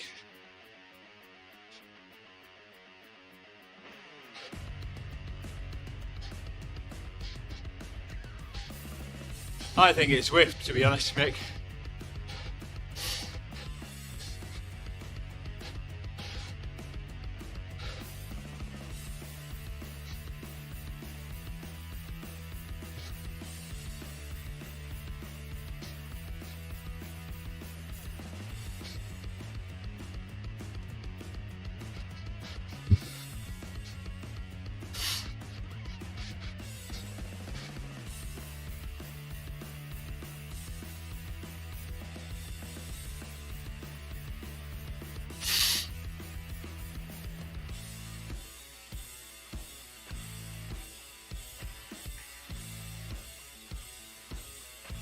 Yeah.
That's it, Ruben.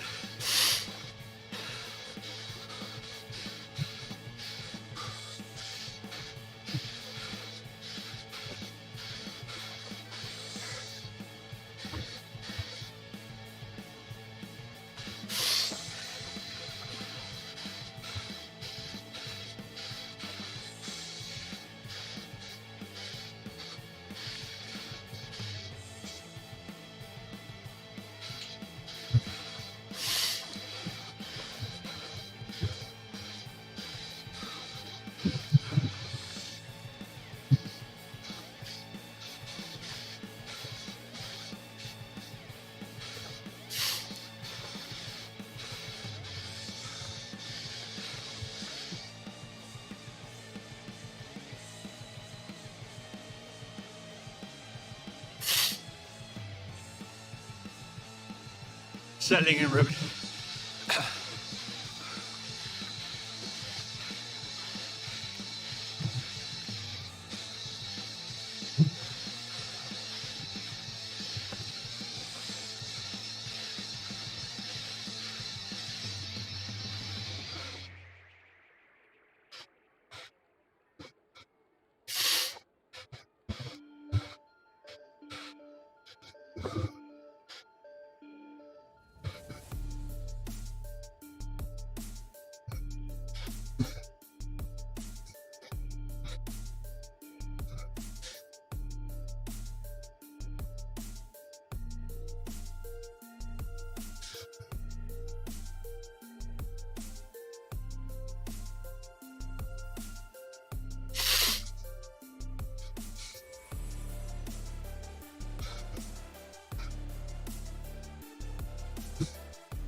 Going to be a later lunch, Laura. Near 2:30 at this rate. Just so you know.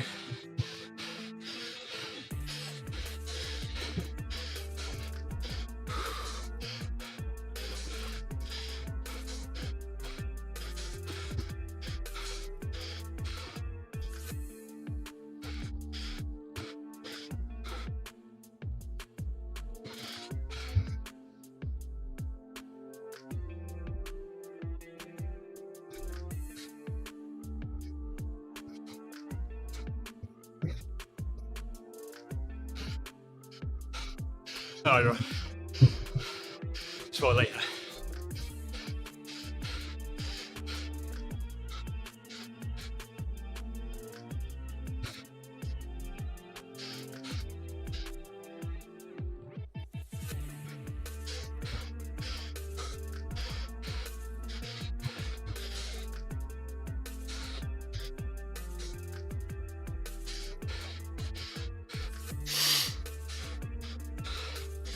Zach.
Halfway.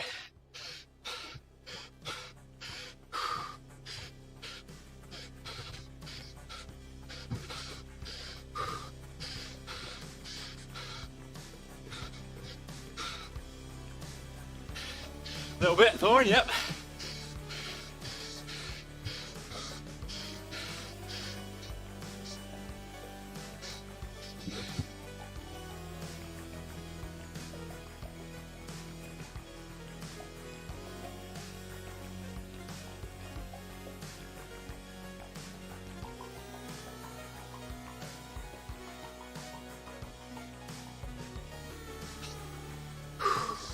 Cheers, Zach, mate.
Yep, exactly, Ruben.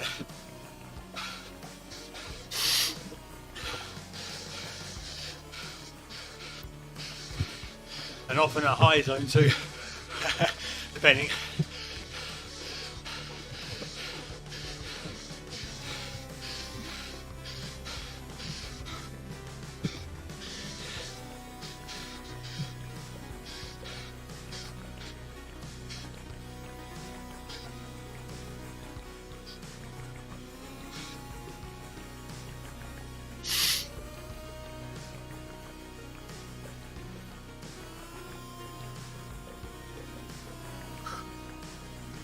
Cheers here. 151 TSS so far.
Cheers, Chris.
too bad. Very little heart rate drift there. Pretty solid.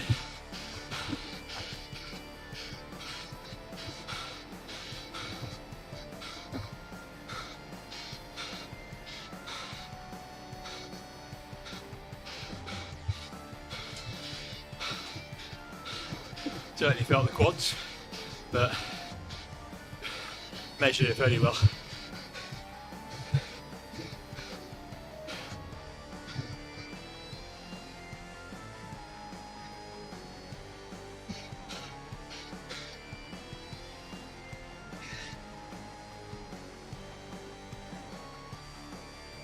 If you look on the bright side, there's only 5 minutes of work left, right?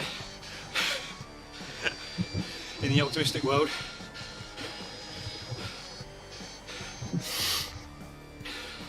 Maybe we'll just focus on recovery for now.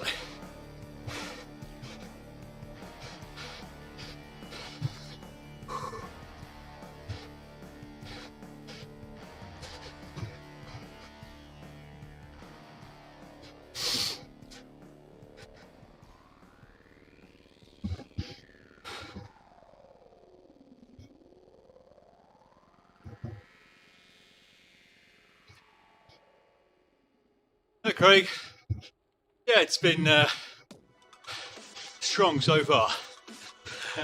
Hope you're well.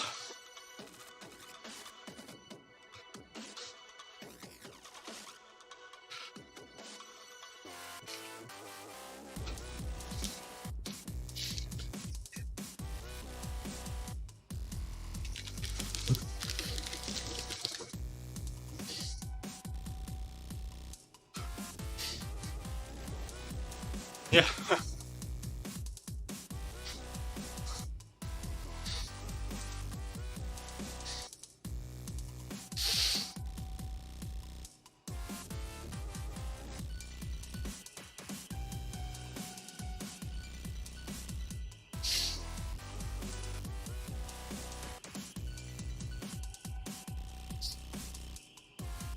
Just think of it like 5 very short laps of Innsbruck ring. Yeah, that's the idea, Mick.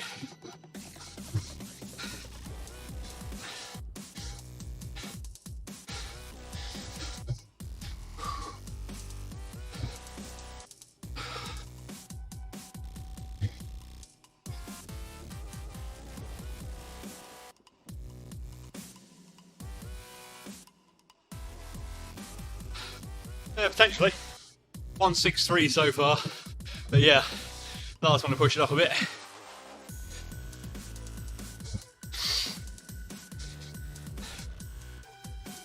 Probably get a good 80 in the last hour, maybe 70.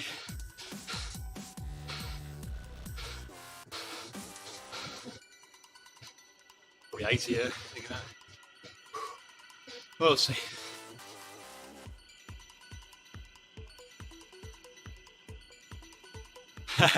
Yeah, nice, Mick. Thanks, Burns. Hope you're well.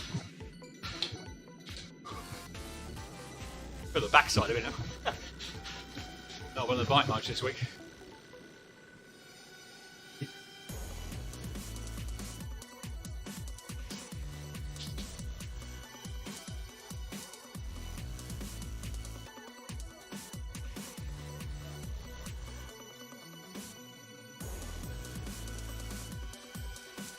Cheers, David. We're getting there, buddy. Only really had to skip one of the bit sets so far.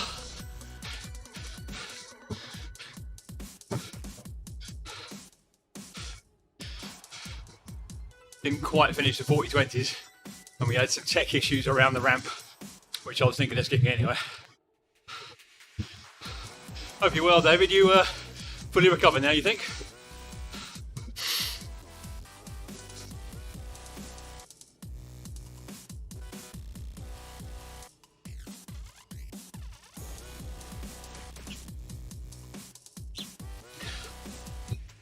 Oh yeah, I agree, Ruben. Definitely tough. And I'm not unfamiliar with such sessions, but many of them are Zone 2 rides, long ones, Although I have done obviously some races on Uber Pretzel, which was about 250, and PRL full, that was about 340 TSS, I think. They were a little while ago though. So yeah, definitely a test.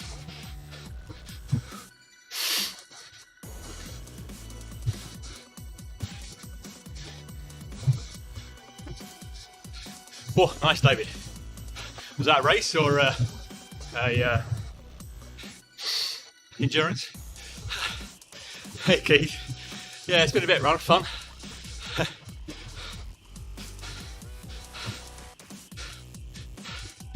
There's 6 max 15-second sprints off the top as well. We had to do just to tie the legs out a bit.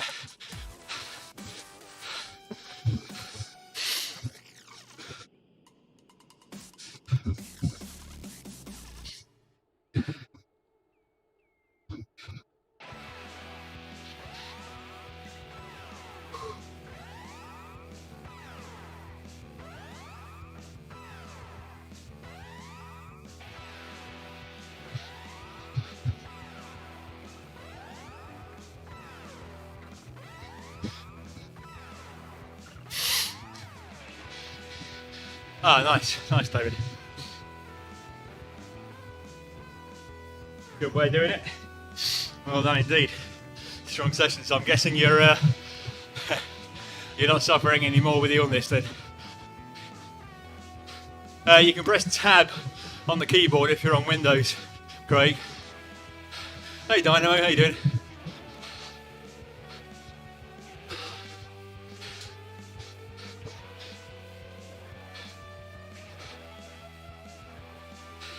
Ah, fair enough, Keith, nice. All good.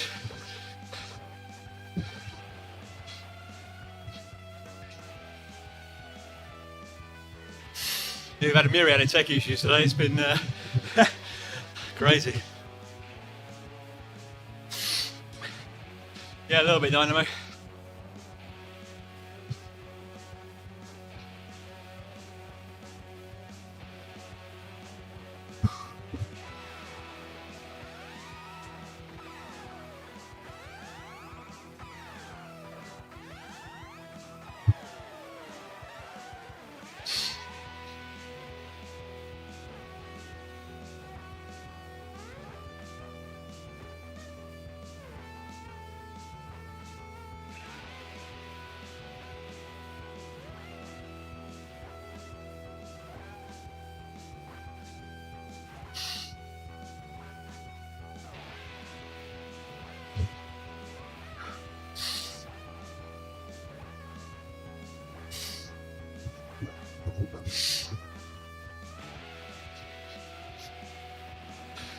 Yeah, that too, Mick.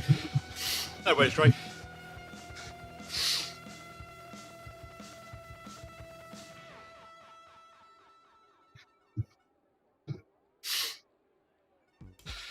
Woo! Blimey, Ruben.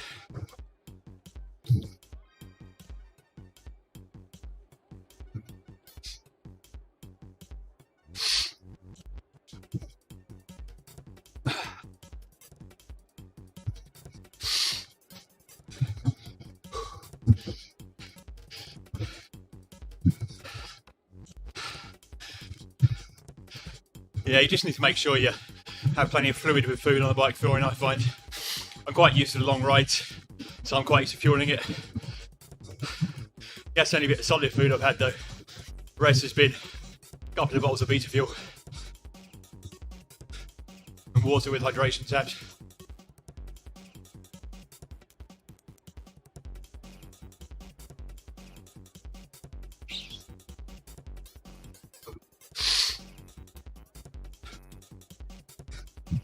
Try and freshen the mouth up with some gum with all that sugar.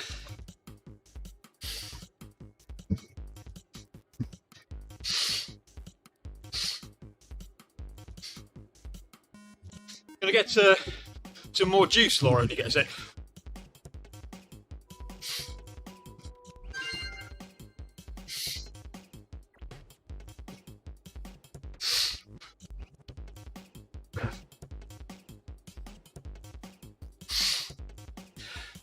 Running low on the agua.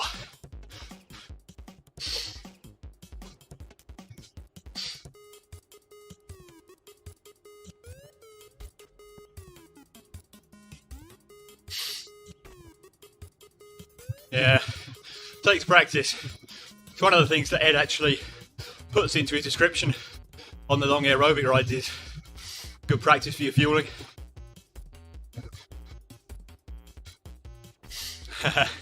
Yeah, I was trying to cover the mouth a bit there, Craig. I am dynamo. Just one more with hydration, thanks. I won't be for the 1 minute efforts though, because they're going to be basically whatever I have left, which may not be 480.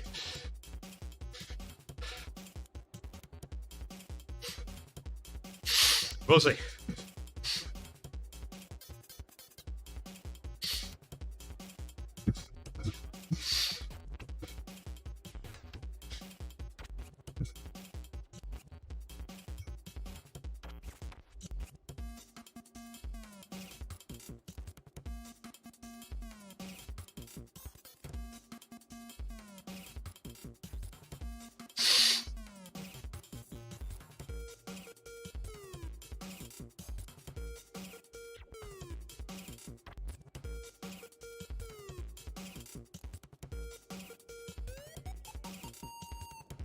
Yeah, that's true.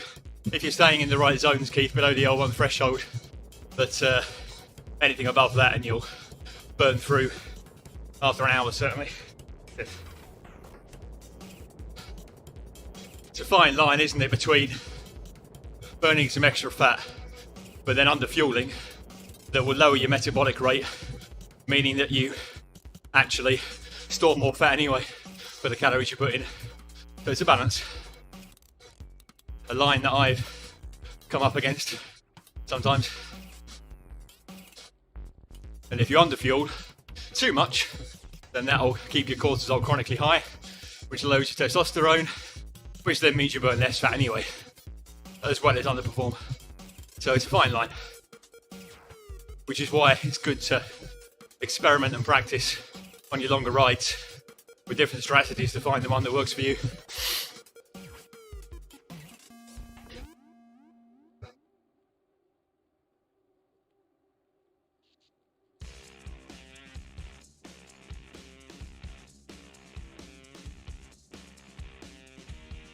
Yeah, fair enough, Keith. It depends on how long the ride is then, though.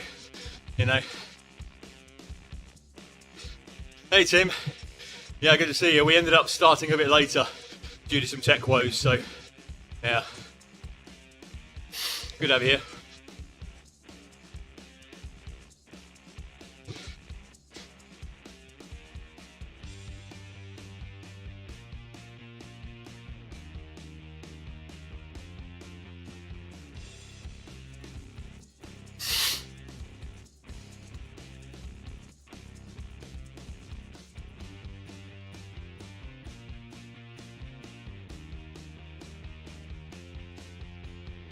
Yeah, like I say, Keith, there's no right answer. It's what works for you.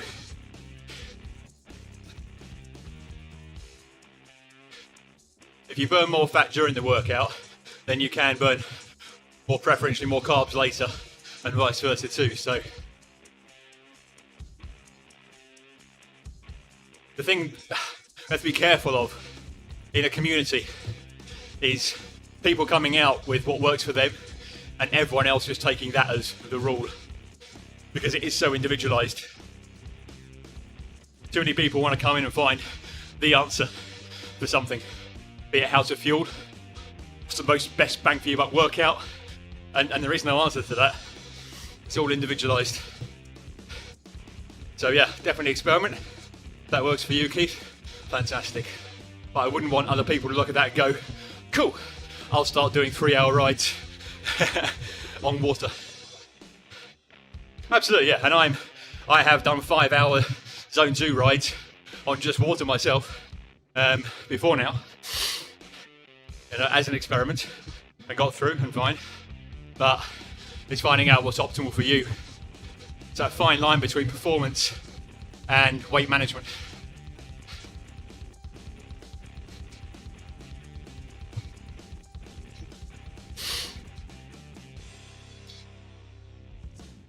Yeah, there you go. That's it. Well, I'm feeling the legs now, it's fair to say. We'll see how we go on these efforts. I mean, the beauty of them is that because you're so fatigued, the power number is largely irrelevant. It's just putting out what you can. You're still getting the same stimulus.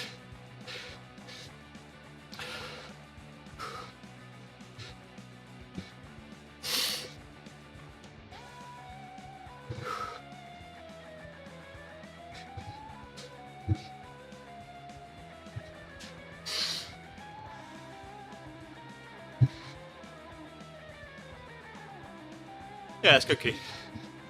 Good news. Get your weight back down to what it was then.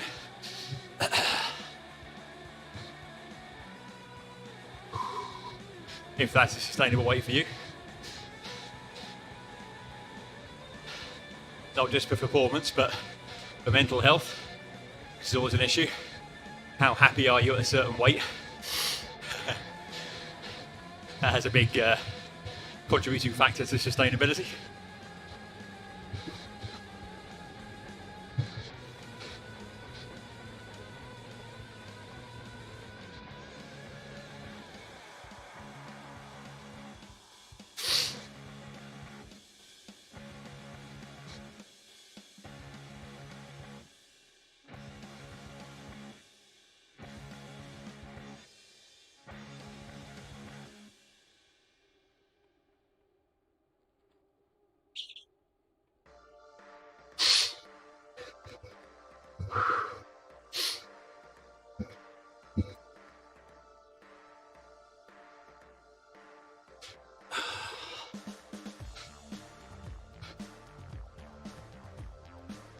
I'm not going to lie, having had a recovery week, it's just challenging being on the bike for a long time again.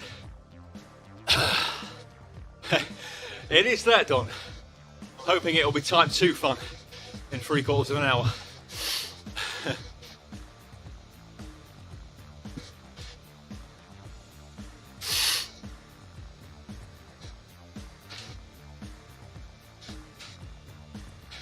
Yeah, but it clearly wasn't sustainable, Keith, was it? By definition, because you didn't sustain it. So, should that really be a goal/target for you? That's the question, I suppose. And you know, the answer may be yes, the answer may be no, but... Cheers, Ed.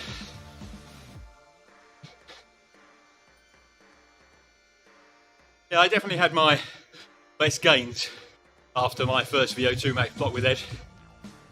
And we are moving into one now, so we'll see.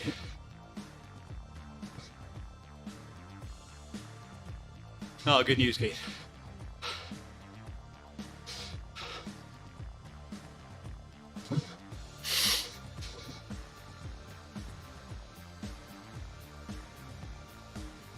Yeah, I mean, I've got a big appetite, Keith, but that goes fairly well hand in hand with the vegan diet and eating a high volume of low calorie density food.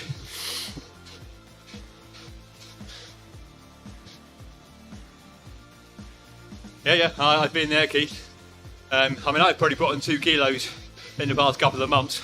Not so much from Christmas, but doing a lot more anaerobic and strength work. So I hope a bit of that's muscle, but certainly a bit of that's fat.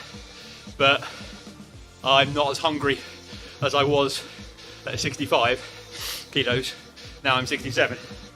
That's not to say it will stay that way, but it's certainly interesting, right? From a mental health perspective. The difference between in the afternoon going, I'm hungry, I love a bit of bread or whatever else, and not doing that. So it's a big mental health thing. Gotta be careful with it. Yeah, that can help, Keith, it can.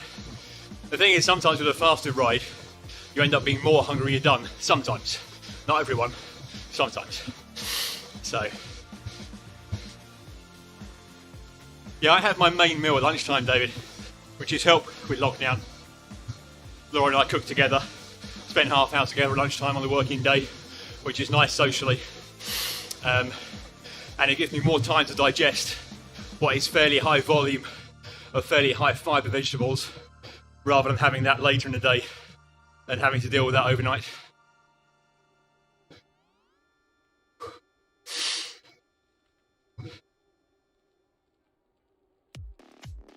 Well, I feel pretty withered, to be honest. 180 TSS in. Just gotta go for it. Whatever we have left, leave it on the bike.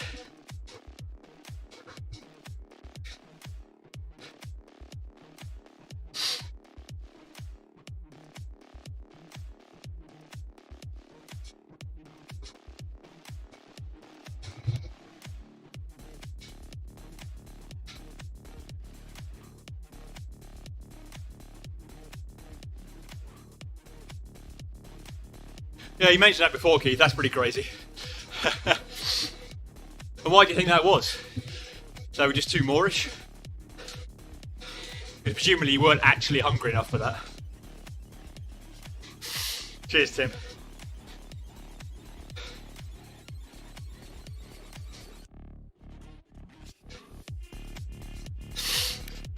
Yeah, exactly, David. I know exactly what you mean. Putting in more rides just so you can eat more. It's a bit of a false economy. Especially as you get more efficient at zone 2, you don't even burn as much and you lower your metabolism. So you're actually making it a little worse for yourself sometimes.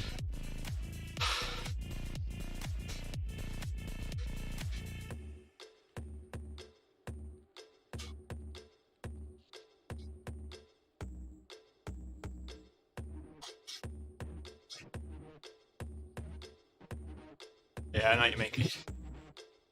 My weakness is fresh dates, actually. They're pretty good ride fuel, but you can't keep eating them all day, that's for sure. They're very high sugar content.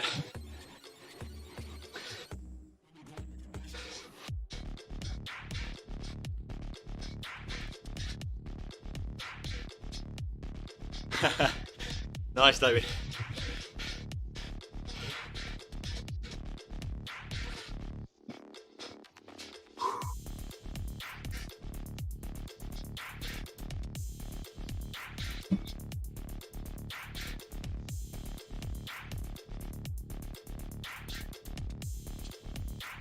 Alright, getting there. The 1 minute of whatever. Whatever the hell we have.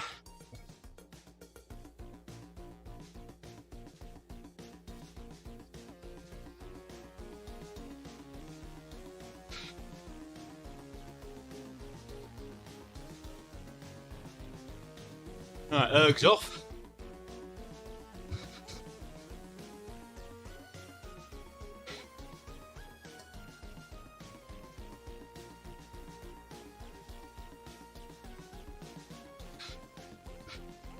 Well, that's good, Keith. Well done. It's not easy to get there, so well done indeed.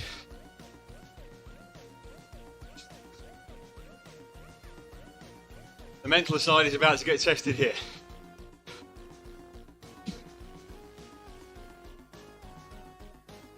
Yeah, well done, Mick. Awesome.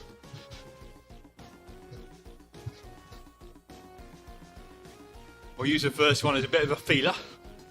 See what we have. Yeah, that's a lot, Keith.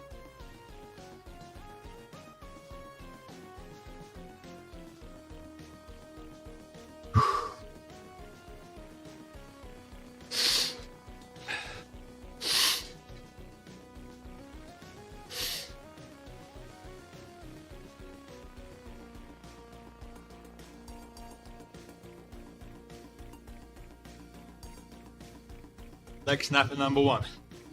Cheers, Zach.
Crikey.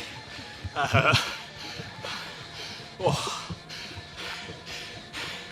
Thought the IT BAM's gonna explode. Bloody hell.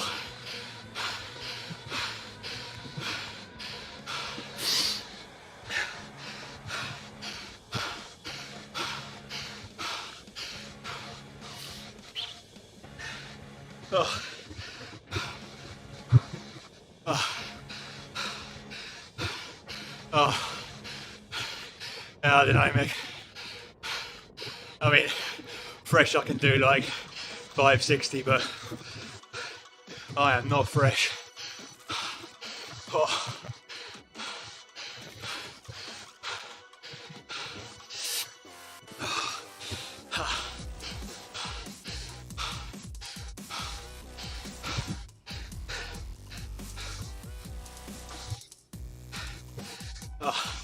Stitch. Stretch out.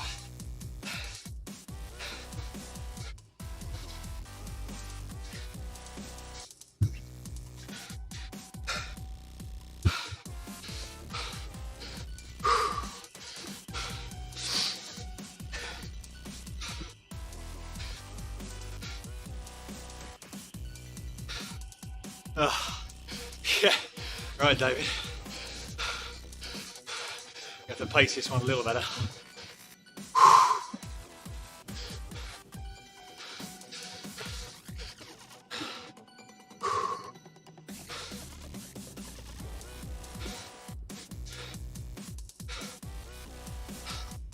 It's the legs more than anything, as you might expect.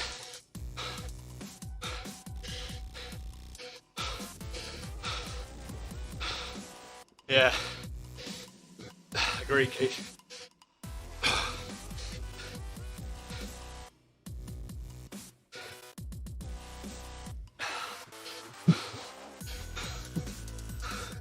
Yeah, not enough, David.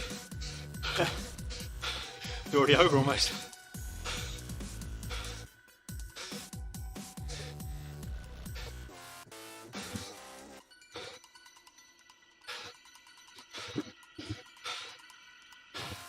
I don't know, Mick. It's all leg pain. Everything else is academic.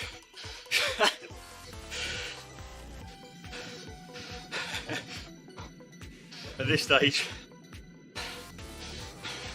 it's just different dishes of pain. Serve it with whatever side you want.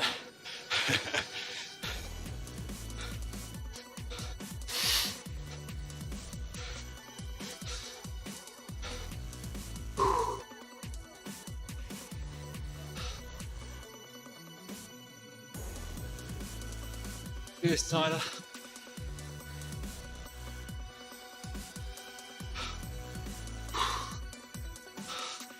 I'm not loving it. My chances right now, Keith, of getting there. It's just whatever I can do now.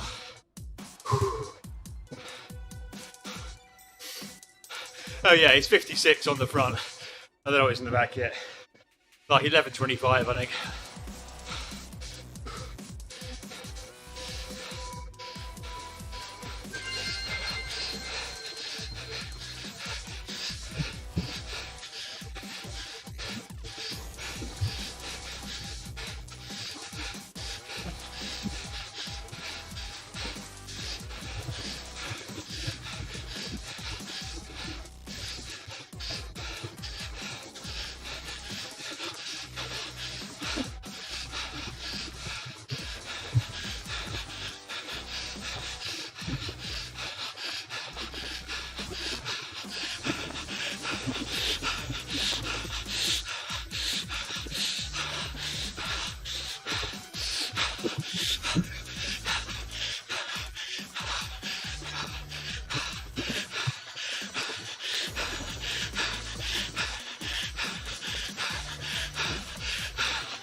Legs are destroyed.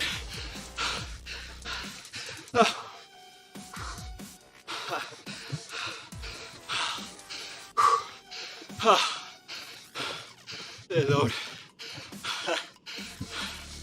Efforts that were easy 2 hours ago and nothing near it now. That's good, Keith. Oh, you're a fiend, Ed.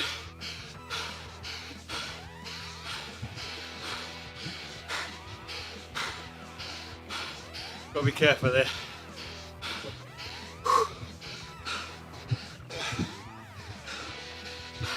Just starting to feel the tendons at the back of the knee a little. Got to be careful of. They are. I'm just cautious about not injuring myself at the moment. So I know it sounds a bit weak, but just feeling the tendons at the back of the knee a little bit. Don't mind muscle pain. Tendon pain's not what you need.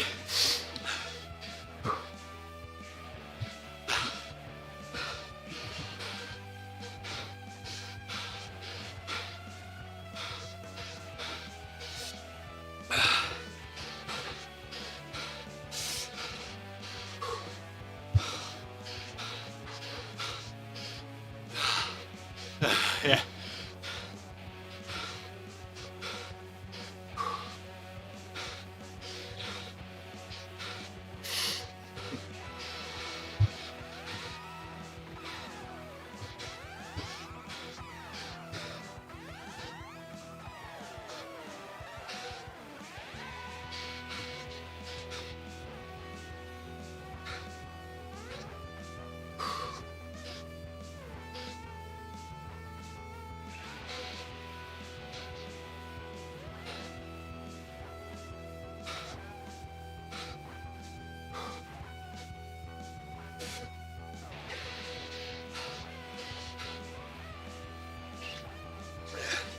Coming to a Training Peaks near you soon.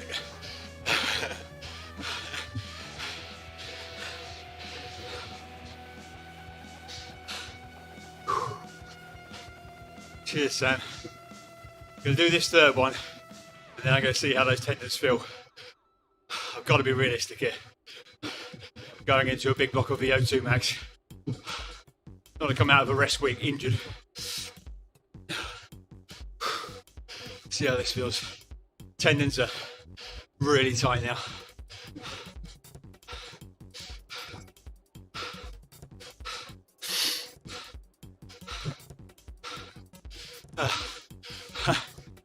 My level of insanity maybe too.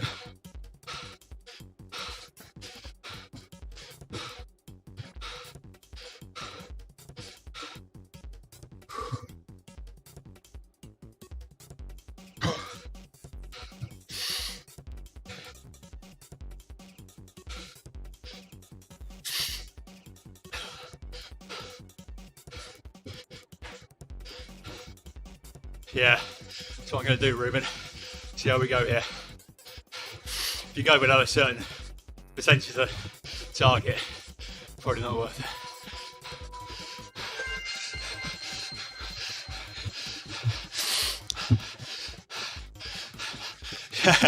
Hey, Mick.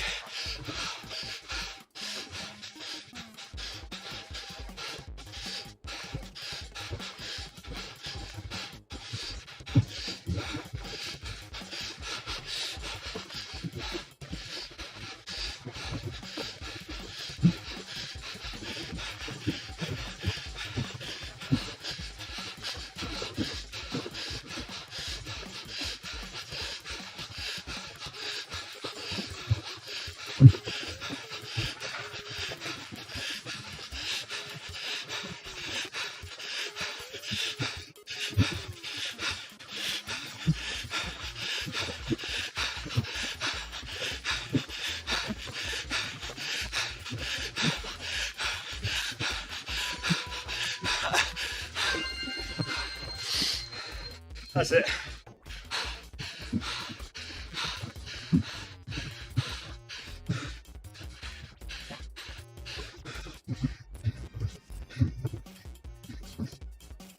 Ah.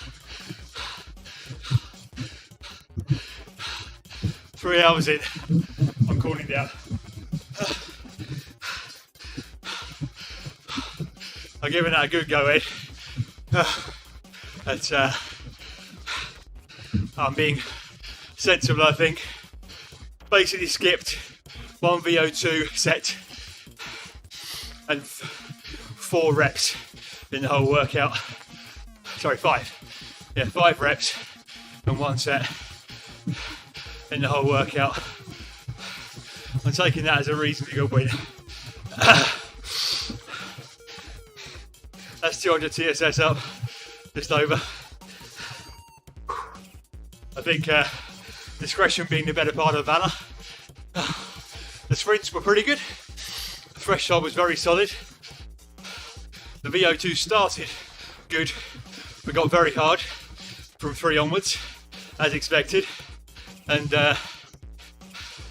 yeah, I was reasonably happy with the first 1 minute effort. The rest was hanging on. Thank you, guys. Yeah, 3¼ hours once I get the cool down in. At some point next week, Ruben. Tomorrow will likely be just a spin, ease off the legs. Monday's off on a rest day anyway. We'll see what Ed's got planned in, but I think so, Tim. I've put myself in little wells before now. Not critically, but in such a way that not only is it physically hard to come back from, but you mentally, don't want to work on the bike for a few days. I'd rather come out of this going, you know what, that's a bloody good effort, and be excited for next week. Oh, IT band cramping now. Yeah, I think so, Ruben. Oh.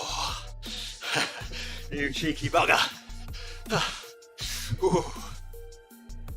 On the plus side, I've been testing the Castelli insider shorts past few weeks.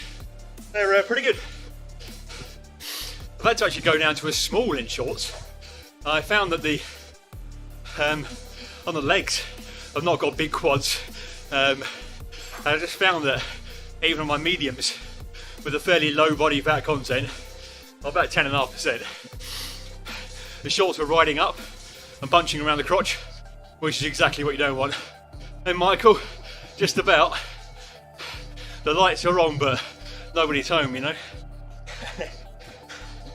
Oh, I'd like to give a shout out to all you guys for supporting me, and of course, my lovely other half, Laura, for helping as she always does. There aren't many other halves that will basically put their plans on hold when you're streaming to just be there, and I really do appreciate that. So if we can get some kudos for Laura in the chat, that'd be awesome.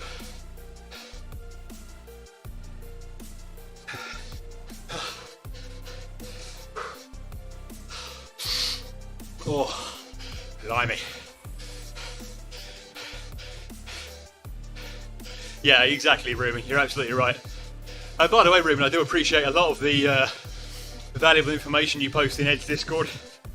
I think we're very like-minded. I come from a scientific background myself too, and often read a lot of the scientific papers around training, health and fitness. And so I think it's really good that you break things down and share that with community. So well done indeed. There you go, guys. Laura's actually chopping veg for lunch now, but I can tell her, Dave, Ruben, others, Laura, Michael, thank you guys. I've told her, she's seen it. Come and give the stream a little wave, Laura, while I'm cooling down. Absolutely, Tim. The job's not done yet either. She's going to be massaging my quads later. There you go. Come in here. Sweating. Hello. She's relatively short, but it's made worse because I'm sitting on quite a high saddle. There you go. What are you, 5'3"? Yeah. 5'3", I'm 6'1". There you go. Hey David. Thanks guys. Yeah, definitely Keith, looking forward to that. I'll be done in 10, so yeah, we can probably have lunch a little earlier, depending upon how. Yeah, cool. Thanks, Dad. Kudos to Graham Rich, my old man as well. Not so old, to be honest. I'm sure that a good portion of my ability to even try this stuff is because of the good genetic from that man. And he's over 60 and still going out and doing 10k runs. Vegan diet, he was a vegan long before I was.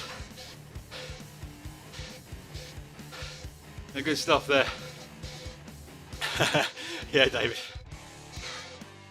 I guess the good thing about knocking this one off first before going into a VO2 max block is when you see a VO2 max block much like the second one we had here today, you'll go, oh, that's tough, but is that all there is? As opposed to thinking there's 3 other blocks to do. It could be Michael, but I know my mum, so and I know her line as well.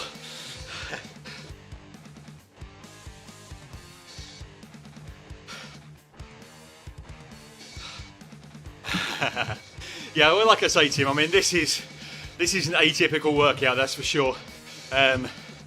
This is harder than the Uber Pretzel race and the PRL race that I've done. Albeit the PRL race had more TSS, there was much longer recovery. Alright, Ruben, thank you, mate. And yeah, it was mentally challenging to actually get through an hour and a half of delays. I had all the fueling set up and then to keep going through them, but I hope it didn't diminish from your guys' viewing experience too much. I think you were always able to see the pain face at least. The good news, to some extent, and this is somewhat expected, is that I don't feel I was actually aerobically limited very much at any point. Probably helped by a lot of my base miles. And I felt I had the strength on the shorter intervals, but certainly when it came to just 40-20s and effectively holding a higher average for longer, that's where the quads just started to feel like every individual fibre was on fire.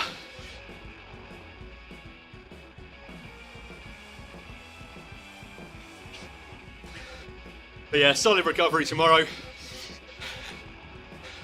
Absolutely, Dad, yeah. Bit of ice. Nice, David. Yeah, no, I think ideally I'll just do a spin tomorrow and then we'll see what Ed's set up for next week. And it'll be interesting to see how the change goes. Changing from an undulating TSS, where you basically do a bit above your average, a bit below your average, etc., but never really have a true recovery week, to a more traditional 3-1 approach. And I'm quite interested to see, when I take my quarterly blood test on Monday, how a recovery week has affected my cortisol levels. I'm hoping it's dropped them down a little bit, because the last time I had a proper rest period of about 10 days, they dropped down significantly, so yeah. You're a bit behind, Dad, on the stream. You need to refresh it. I already have thanked you.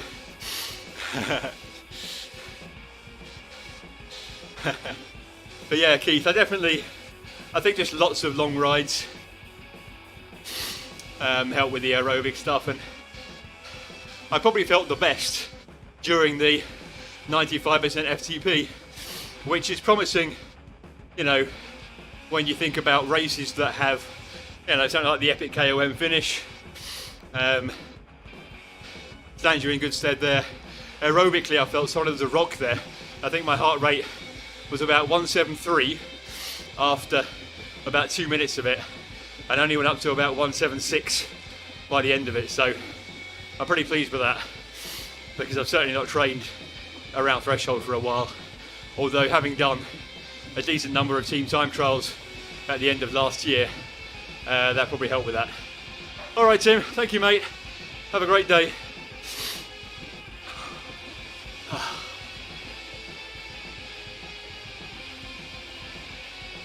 Oh, 5 minutes of cool down, then we're done.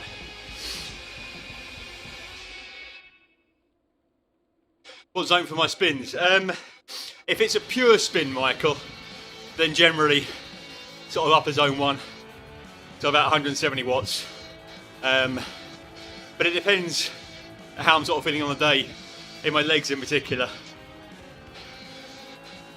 If it's just an hour spin, then generally about 0.53 intensity, which I know is a little bit above what many do, but that seems to work fairly well for me. Keep it fairly high cadence, you know. My zone 2 rides, if I'm doing 3 or 4 hours, are mostly at around 68% on intensity factor. Yeah, definitely, Keith. And when I first started working with Ed, that's kind of what we did. We did quite a lot of mid-tempo up through sweet spot, and just built the reps up. Because I had a big sort of aerobic base and was able to absorb quite a bit of TSS anyway, you know, we were doing 2.5 hour sweet spot workouts, you know, broken up quite early on, before we went into a VO2 max phase. And coming off of that sort of 6 weeks of aerobic capacity into about 6 weeks of VO2 max, my best numbers came fairly quickly after that. After about 3 months with Ed of that prescription, I put on about 25 watts on the FTP in 3 months. Yeah, if you're going for a genuine Zone 2 ride, then Bowie's perfect, I find, for me, because he sits bang in the middle of my Zone 2 range. And the other benefit, which is one of the reasons I've been trying hard to get Phil Lovett on it, is that you can really practice your drafting on different terrain with Bowie Brevet. You've got the pan flat Tempest Fugit, which means you can get comfortable sitting at the back, really comfortable sitting at the back, and making little micro adjustments to your cadence to not drop off. And it's good to test how many fewer watts you can put out before you actually do drop. And then when it's going through Titan's Grove, you have got the opposite, where again you're trying to work out just how to tweak your cadence a little bit on the uphill and downhill sections to stay where you are. Yeah, I use Coco cadence for a lot of spins. She sits around 170 watts for me. Sorry, I missed a question there, Dave. It just popped off the screen. Do you mind reposting? Sorry. Yeah, I did a 2 hour with Coco cadence in this recovery week, Keith, on Wednesday. You know, it's 2 hours. It was like 58 TSS. It was a nice spin. Yeah, well, to be honest, Keith, even his coach Ed's told him about that. So, what are you going to do? I feel it will also be really good for some content creation for him as well. You know, you could talk about why these things are good, but I think Phil definitely enjoys the shorter, intense sessions. Bowie Brevet's at 3.2. Oh, literally right at the very end, I've just got a hamstring cramp. Oh, out the saddle quick. Oh my word. Oh, man, I think that tells you the end. The tendons were playing up on the anaerobic efforts, and I've just got an inner hamstring cramp. Come on, spin out for 30 seconds. Get rid of the cramp. You bugger. I don't suffer with cramps really at all. I've had hydration tablets in there and plenty of fluid, but I think it's just the efforts after the recovery week. Yeah, no, you don't want to be doing that for long then, Michael. That'll be a threshold effort for you. And not necessarily a bad one, but you wouldn't do a long ride doing that.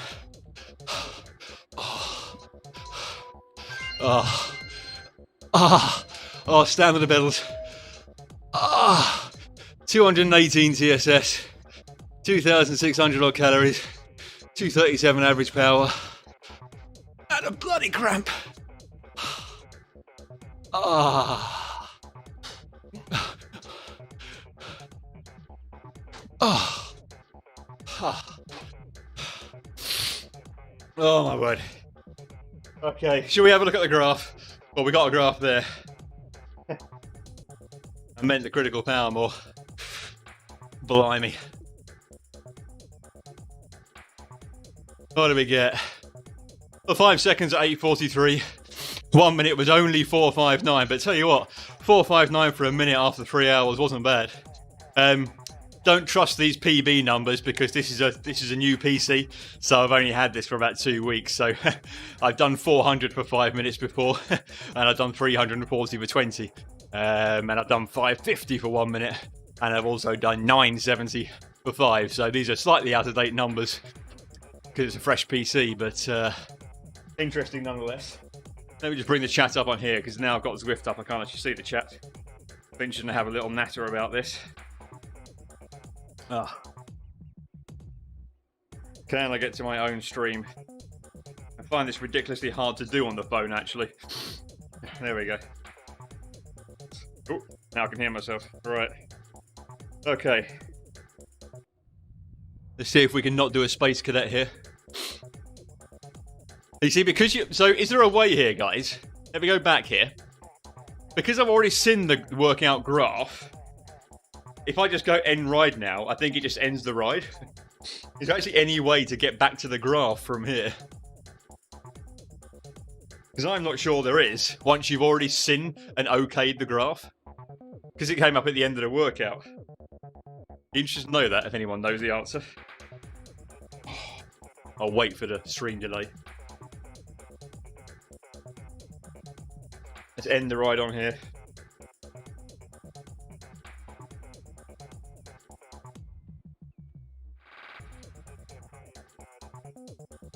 There we go.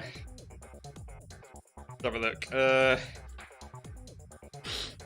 Let's menu again. Yep.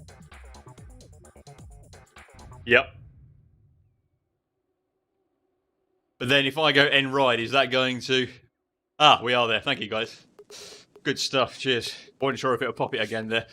The 220 TSS in the end. We hit 8:95 in one of the sprints, but again, these were quite low cadence sprints, which I generally find to be a bit more sustainable, but not particularly peak power centric. Critical power. So what do we hit for 15 seconds? Again, this graph is somewhat out of date. Oh, I think that's a new PB, guys. I think my previous best was 780.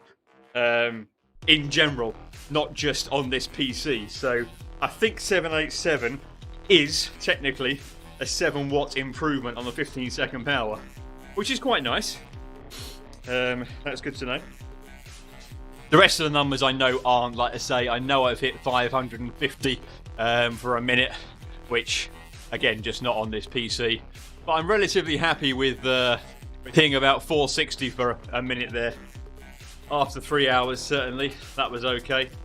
And the rest of the numbers, just again, they're just because it's a new PC, so that's fine. Interesting to see what the Bolt makes for the PC, for the actual numbers. So it thinks my max power was 884, so quite close there to 895. So it thinks my normalised power was 258 normalised power for 3 hours 15. Max powers, yeah, it's only got 5 seconds and 20 seconds, so but they're all in pretty good agreement actually. So that is good to know. Right, guys. Well, we'll take that 15-second PB, which came earlier in the ride, and we'll call it a fairly good session. I need to get showered up and start the recovery process. Might have a little protein shake before we have some dinner, and going to put my feet up and enjoy some fun this afternoon. Should be back with some racing next week. I'll have a look and see what Ed has put into the schedule for me, and then we'll make a judgment from there. But yeah, endurance and the kitchen sink. Nice one, Ed. That was grippy. Alrighty, guys. You make sure you enjoy the rest of your weekend. I'm sure I will see you around on the interwebs at some point, that's for sure. Enjoying someone else, hopefully suffering just as much as I did there. Until next time, guys, have a good one.